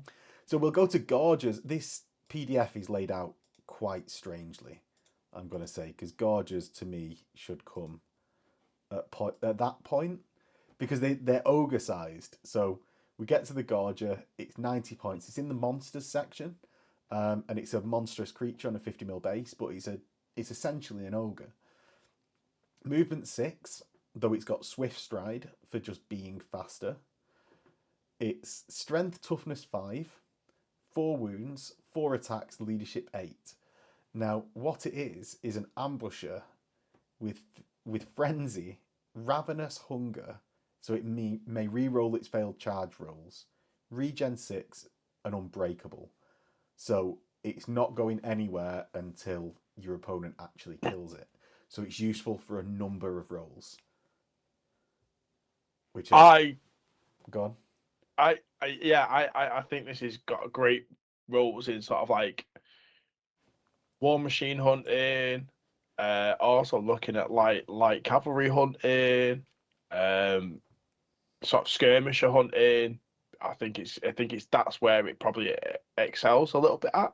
Mm-hmm. And that's probably where I think it's got a really good role in the army to go after those things. I think looking at the high strength and toughness, you can be, and high AP, that you could be like, oh, it's going to go into a unit of cavalry, but I think you'll probably find out that it will get beaten quite badly just due to the static combat res cavalry can actually bring with it. Yeah, heavy cavalry, yeah, but if you manage to get that charge off, even on the heavy cavalry, so unless they've got counter charge, if you were within obviously that 6, you're going to get it, and you can be in a scouting role in some woods or something that they don't really want to enter, and basically provide that their lack of ability to get round you without taking you on. If you charge into them, they're probably only strength 3 with no AP from hand weapons. And then they need to do all those 4 wounds at your toughness 5 and you're unbreakable, so they're not going anywhere until they have killed you. Like, I think it's a good role of just being this unbreakable block. And they're only 90 points, so having a couple of them isn't like beyond the pale. And if you actually did go and get the Warcry box set, you can get 5 for a reasonably good price. True. The Wiki Claws actually I missed out is AP -2, and the Frenzy with 5 attacks is really good. He's good at hunting down war machines, being cheaper than a hunter, and can take obviously the scouts and the vanguard to get close and can just sneak into places. It's a very, very good unit that I think everyone should consider using. And I think that's one of the things actually about this list is you've got quite a few sneaky, flanky ogres that none of them are terrible. And I think this is a good one because of Unbreakable, because it's got multiple more uses than others. But you were sort of spoiled for choice over flanky ogres, and you have lots of mainstay ogres as well. Yeah, I don't think you're wrong there at all. I think these like little flavor units, if you like, have all got a job that they really excel at. Where I was pretty down on bows before, when you go into like the specialized units, the man-eaters, the yetis, the gorges, they seem to really ramp up that they're good at a job and are really, really good at a job. So, a gorger is a better spawn. And chaos spawns are brilliant. It's a better spawn. It's designed to get there quicker, faster, quicker, more reliable as well. Since you can re-roll your charge, which means you're re-rolling your swift stride as well. So fantastic that. So gorgeous. I'm a massive fan of gorgeous. Really, really good. I would probably take Vanguard or Scout on them because you can't Vanguard after scouting. So I'd take one or the other and decide what this thing is gonna do. But yeah, love them. Agreed. So next, on to the last ogre unit in the list, which are other than the cannon ogre, the Mournfang Cavalry. So Mournfang Cavalry, a monstrous cavalry, a unit size of 2, and you basically get a 4-wound ogre on top of a Mournfang. Now, what's a Mournfang, I hear you ask? It's movement 8, weapon skill 3 like an ogre, strength 5 with 3 attacks. So it's a better ogre. It's yeah, a better ogre. yeah, essentially. So it's 2 additional movement, which puts you into, with movement 8, threatening cav. So they need to be, with the swift stride that they've got, they need to be more cautious and not just going to get an automatic charge on you, like you can do to their infantry, unless they have cavalry. But then you've got cavalry of your own, so you can threaten their cavalry, and we get into the great game. So you can be upgraded with great weapons or iron fists and heavy armor. I think we know by now that I like great weapons. You tend to be charging over that 3 inches as well, though watch out for people moving right up to you to deny that when you've got Mournfang Cav. You can take full command, and this is where Phil said on that banner bearer, you can take a magic standard and he would take bull charge, and that's because you get D3 impact hits per model. And they've got Mournfang charge, which if we go to the Ogre special rules, is impact hits caused by this model have armor bane 1 and an armor piercing characteristic of -1, just flat. So it's a great unit for getting the charge off with, getting that bull charge to re-roll the wounds, as Phil said. And I think you want to play these a bit smart. I've been trying to just barrel them into people, and they aren't so much more survivable than regular ogres that you can, I think, just play them willy-nilly. I've been playing with 2, and I think really I want 3 or maybe 4 to have that more staying power. Yep. So that knights can't have a gamble against you, or a strong unit of knights with character can't just take you on. I think with 4 of them, you get in 6 attacks per model, so you 24 attacks at a decent strength, a good number of wounds. I'm liking 3 to 4 at the moment, Phil. What is your thoughts? 4 minimum for me. You can 4 minimum. Yeah, just because I've still got enough attacks back to break the enemy after they kill probably 1. You haven't got the armor to save you like other. These are heavy cavalry. I know it says monstrous cavalry, but what I mean is they're supposed to be used in the same way, in my opinion. Yeah, the roll. So the roll is supposed to be in the same way, but you haven't got the 3-up. You can get to a 3-up save, but if you can, they've got no teeth at all. You haven't got lances. You haven't got the inbuilt AP or anything like that. So I think that you should be looking at great weapons, which means that you're only getting a 4-up save at most. With them only having a 4-up save, most cavalry is going to kill 1 if they charge them. Probably not going to get the charge, but if they do, they're going to then charge them, going to kill 1.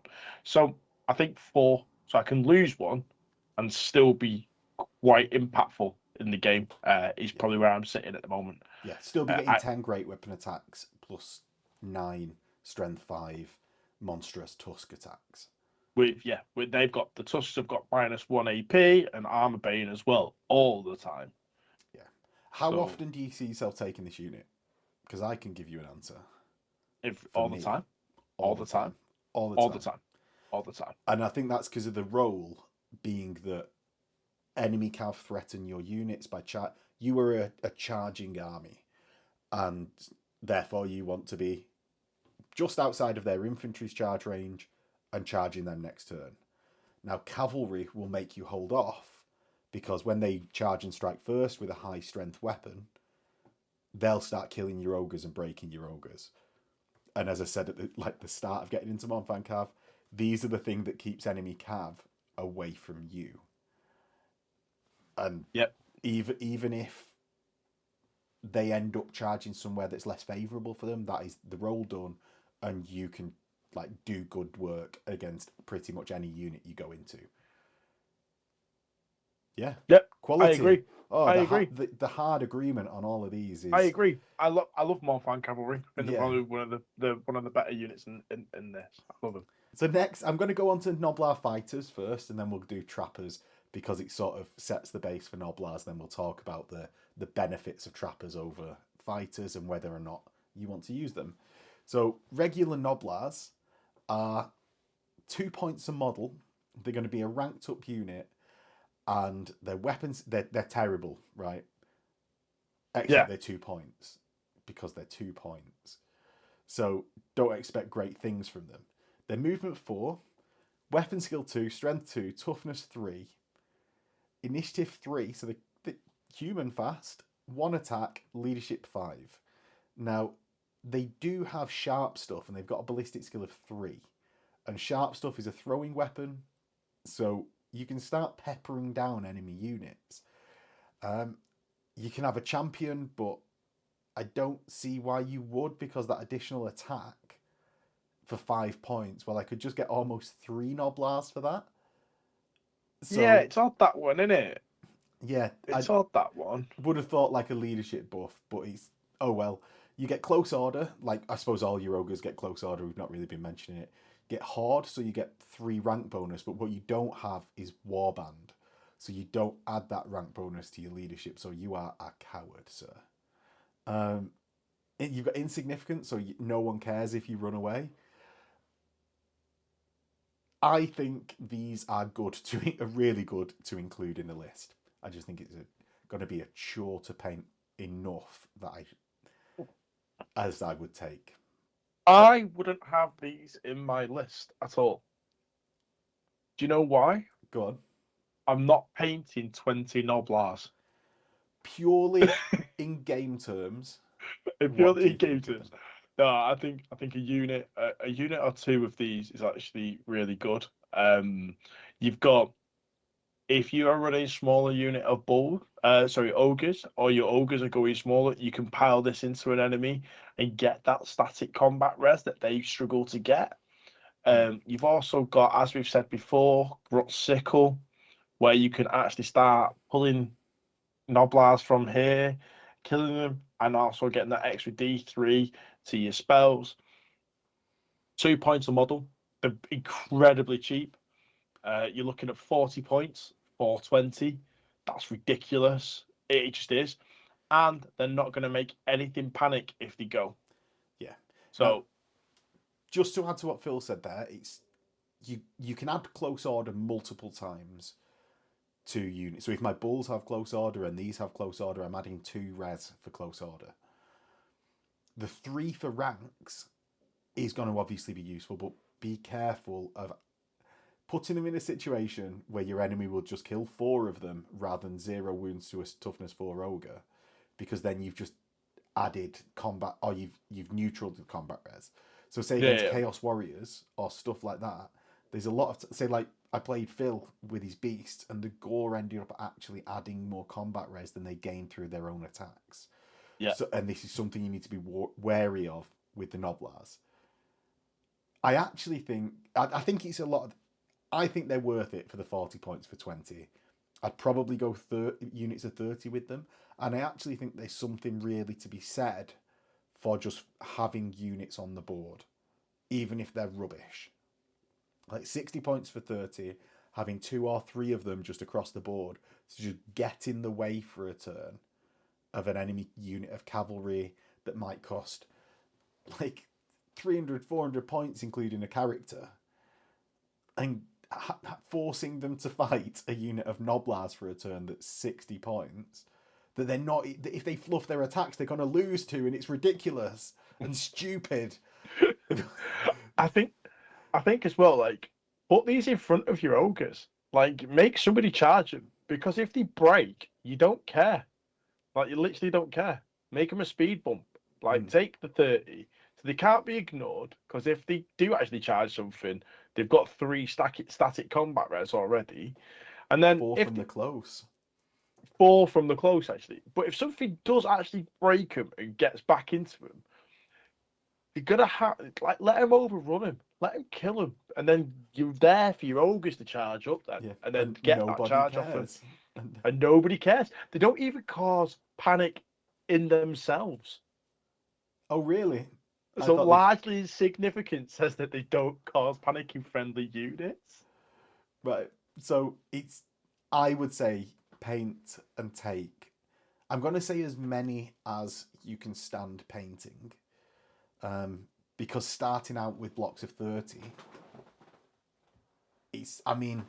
paint 30 of them and reward yourself with an ogre or 2 ogres, and and that's the maths to be 1-to-1 points wise. But I think they're really good. Now, trappers are the sort of alternative to this, and that's 5 points a model. So 12 is 60 points, the same as 30 regular non-blars. They've got the same stat line. They've got the same sharp stuff, so throwing weapons, being annoying, largely insignificant. Now they've got move through cover, scouts, skirmishers, and traps and snares. So traps and snares is basically if someone charges you, if they get into base-to-base contact with a Noblar trapper, take a dangerous terrain check or die. 1 in 6 of an enemy unit dying is fairly useful. And for 50 points starting value of this unit, I think it's worthwhile. The scouts, even if all it does is mean that you don't take up footprint within your own deployment zone at deployment, is useful. I think having actually both of these Noblars and Noblar trappers, having units that you can just plonk down and they're really low value, so you see your enemy's battle plans, is good. Move through cover will help keep wizards and stuff out of terrain that you're yourself occupying. And I like singing the praises of these insignificant units. Just really is my bag, baby. There's just no downside to taking them, is there? There's just no downside. No, it's like no game-wise downside, right? There's no game-wise downside. It's just like, oh, I've killed 12 Noblars. Well done, you've killed 60 points. Like, you know what? Like, what does it matter? Yeah. And yet, there is a thing where these units cannot just be ignored because they're a pain to do anything with. Now, I actually don't have any Noblars because Games Workshop stopped selling Noblar models when I was collecting ogres. And Noblar trappers are ferociously expensive on eBay. But I know Max has got like I've got 12 of them. So, got 12 of them. But I will be adding Noblars to my army. I will be. And I will be adding like 40 to 60 fighters, and I will be adding 20 to 30 trappers. And I think that mobile screen from trappers is really good. You know, really good. Protect your Yetis all the way down. You know, just like can't hit my Yetis. You got a skirmish screen. They can't shoot over them, and then I can move them out of the way, and the Yetis can get into something. Or I've just got something like, yeah, you charge them, and you know what? You've got 8 wide. I rank up there. One of them dies immediately, giving up a combat res. One of them just dies for charging me. They're just a ridiculously annoying, infuriating unit, and so I don't think it gives up a combat res, but the sharp stuff, killing stuff from standard shoot as well will give up combat res because it's if you end your charge move in contact. Oh, you're not in combat, are you? It's during the move phase, and it's not. Sorry. It's anything that's in the combat phase gives combat res. So no, you are right because this ends in the movement phase. Let's get on to Saber Tusk packs. Now these are cavalry, movement 8, weapon skill, strength, toughness 4, 2 wounds, initiative 4, 2 attacks, leadership 6, and they're 17 points a model, so cheap. They come in units of 2 to 10 and have basically hand weapons and either ambushers, scouts, or vanguard for 3, 2, and 1 points a model. They've got fear, the same as the rest of your ogres, so a big unit of these can do well with doing fear, especially to flanking light cav. Move through cover. They can be joined by loner characters like the hunter. Open order skirmishers and swift stride is brilliant. I think these are great. Having a 34 point, like, you go over there now because I'm in the way and redirecting your unit is super good. These are like Chaos Warhounds, but on steroids. honestly, because you can't just, even if I had took 5 of them, they've got 10 wounds. So I have to dedicate some serious shooting to them. Being toughness 4 means that bows are wounded them on 5s. They're not easy to get rid of. And if it's just a combat monster delivery system for my hunter as well, hunter's unmolested, all of them die, boo-hoo, he's now at where I want him to be, either shooting or charging or whatever. I think these are great. I do think that I'm just struggling to find the models at the moment, but I do want to start taking a unit of 5 of these all the time. Have you not got And I any think models for them? I've got 1. Oh, I think I'm at 4. One. So Oh, there you go. I'll check as soon as we get off this. Coming Can't to a have the YouTube trappers, channel near but- you. Yeah, so Sabertusk's great. And I think we've gone through lots of this list and been like, that's really good. That's really good. Iron Blasters. Iron Blasters. It's a heavy chariot that can move and fire its cannon, either solid shot or scatter shot. The cannon is a range 36, strength 10, AP -3, armor bane 2, multiple wounds D3 +1 cannon. And it's also a chariot with a Mournfang thing, a Rhinox pulling it. So the Rhinox is a strength 5, AP, attacks 3 model. The Iron Blaster itself has a Lead Belcher crew, which is just like an ogre. So it's an ogre plus a Rhinox. So it's a Mournfang cavalry type thing. And you've also got a Noblar to poke people with. It's got a save of 4 up, and it's a heavy chariot. It's brilliant at point of cannon that can move, and then it's got all these additional benefits. Definitely worth it for 185 points. Oh, they're amazing. They're amazing. Now, the Rhinox has got armor bane 2 with 3 attacks, which is really good. It's got first charge as well, so it disrupts ranks when it charges It does in. as well. Yeah. Yeah, so you can accompany your ogres moving forward with this. Take out enemy artillery. Like, you can play I hide behind the woods, your repeater bolt throwers can't do anything. I move out of the woods, and so long as I wound, I auto blast away your repeater bolt throwers. Yeah. That would normally be doing multiple wounds to my ogres. And then, I'm going into that big unit that I might not crack this turn. What I'm going to do is first charge you along with my Iron Guts and Tyrant. Yeah. And bam. And it's D6 +1 impact hits at -2. This thing is amazing. Now, the misfire table is a bit harsh, but it's still got a chance of being a chariot after it's misfired. Yeah, well, it's useful in both roles. So, Yeah. although if you misfire, it's a pain in the ass. It's not like your cannon is now gone. It's I now have a heavy chariot with first charge. That's think no one slouch thing- in combat. Go on. We need to mention Go this on. as well. It's toughness 6. Yes. Yeah. It's toughness 6. This thing is amazing for its points cost. Yeah, I agree. 100%. 100%. I think before we get too hard on the agreeing, we'll move on to the Noblar Scrap Launcher. At 140 points, you have a Rhinox and toughness 5, 5 wounds, 7 Noblar crew, which is just a funny amount, right? They are only strength 2, so need 5s to wound a toughness 3 model.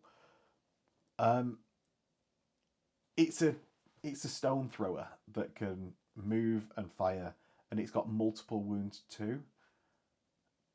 But only on the blast, only on the central only blast. just Right? the whole. Sorry. Yeah. But what is it? It's a large blast, so it's a 5-inch template. So you're getting a lot of hits. You're getting strength 3, so it's not the most effective overall scrap launcher or stone thrower because it's a strength lower than normal. What do you think of it, Phil? I don't like stone throwers, unfortunately, as a weapon. So I don't warm to this. But I think that this has got. I just look at the Iron Blaster. It's got a more consistent way of doing damage.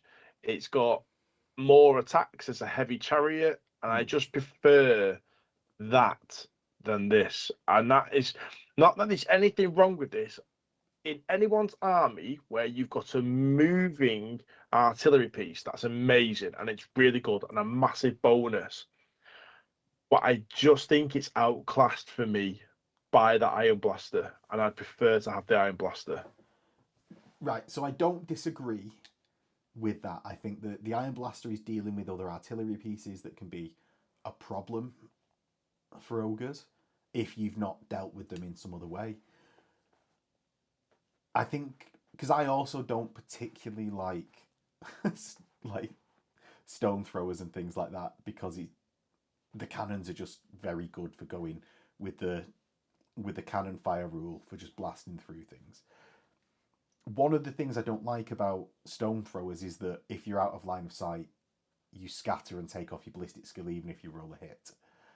Being able to move and fire sort of mitigates that, and I also think that the large blast potentially killing what would normally be large, or what would be large units, say like men at arms, things like that, things that you don't tend to outnumber straight away or easily, this will help you with. So I think there is a place for it in the army. It's just not as direct as that cannon at doing damage. It's something that you need to whittle down things like marauders, men at arms, Empire State troops that don't have brilliant armor saves. There's just a lot of them. This can really help you with that. Yeah, no, I can see your point there, definitely. I think more is that I think it's still like for 140 points, it's the same, almost the same cost as most people's stone throwers. So having the benefits there, it's a great unit. If you put it into another army, I think it'd be an auto include for most people that like taking artillery pieces. And again, it's still got the things, it's still a heavy chariot. It's still got the D6+1 impact hits. It's toughness 5, which is a little bit disappointing. But apart from that, I like it. It's just not my style, unfortunately. Not your bag, baby. Not exactly. So on to Stonehorn Riders, and this will compare directly to Thunder Tusk Riders, and we've already sort of done this, right? They're essentially the same as the mounts, except you get 2 ogre crewmen instead of 1 champion. Yeah. And for 240 points versus, what is it, 310, you're going to get a Stonehorn. Now, that has the benefit of having that first charge, like being introduced to your army. It's got the stone skeleton, but you're not going to get the things that will take out enemy characters on dragons. You might have Killing Blow to be able to take out sort of man-sized models. But I just don't think... I think this overlaps too much with a character mount. I would prefer to have the character mount for what it's trying to do. So it becomes immune to cannons, doesn't it? A little bit. Because a cannon can only take 1 wound off it. Yeah. So I can see where... Was that, right? Because that's also immune from the stone skeleton. But I think with the... I don't know. I just... if I wanted to take a load of... I think if I wanted to take a big, massive Monster Mash army, this is where I would go. But where I actually want to take like a lot of rank and flank sort of stuff, I don't warm to it. I still quite like this model though. Like I quite like the unit, because it's just basically a Stonehorn that I don't have a character on. So I actually quite like it. And it's got like the harpoon launcher comes with it as well, which is, if you're not taking an Iron Blaster, you've got another ranged weapon to use. And some of the things there as well, like the Blood Vulture, ignores cover, move and shoot, quick shot. Really good at having the 36-inch range. Not too enamored with the chain trap, but the Blood Vulture I quite like. So yeah. So one of the things is I think It's although I still wouldn't put my Lord on, even though, as you said, it's near immune to cannon fire. It's not near immune to things like just a load of bows or repeater bolt throwers that can just piss out a load of wounds. Do you know what? I force you to take loads of saves. It's that then puts me on the bruiser or these, and I just want that. I personally just want the extra surety that having a bruiser with a great weapon brings over the Stonehorn or Thundertusk. And that's not to say that you can't find use of them, because they are 100 points cheaper than that bruiser. It's just I want that more surety in my own thinking than I think that they're actually useless. Yeah. I'll take a second harpoon launcher though all the time. Yeah. Just yeah. If I was going to take it, I'd take a second one of them. But yeah, need to start running about 5 of them and see how it goes. Yeah, get back to me in 6 months when Phil's got his full Stonehorn army. Finally, we're going to get onto Giants. And for 200 points, I like the randomness. We sort of went through this with the Beastman review, by the way. So if anyone wants like a more long form like rundown of what we think of Giants, it's maybe worth going there. Because I imagine we're just going to go through this quite fast. It's fun. It's not brilliant. It's unbreakable, but so are you Gorgers. Is my thoughts. He's 1 toughness more than a Gorger, but bows are still wounded on 6s either way. Yep. It's 2 wounds more, but I could get 8 wounds worth of Gorgers for 200 points. And when it's competing for a slot with an Iron Fire cannon, Iron Belcher, a cannon, Iron Fire, Iron Cannon, Iron Blaster. Yeah, I think he's very fun. The modelling opportunities are really good. Some of the attacks are quite good, but yeah, I'm just not a fan of Giants on the table. Being reliable wise, for me, it's hard to recommend as a unit. Oh, I like Giants. I just like them in general. I think now that their table's a lot better. I like it. I like them. I'm not saying I'm not going to put one on the table. That's 100% not what I'm saying. But to recommend it from a gaming perspective... Oh yeah, take something else. I can recommend it from a gaming fun perspective, but from an actual good in the game perspective, I'm not going to say that it's brilliant. One giant, you can nearly get...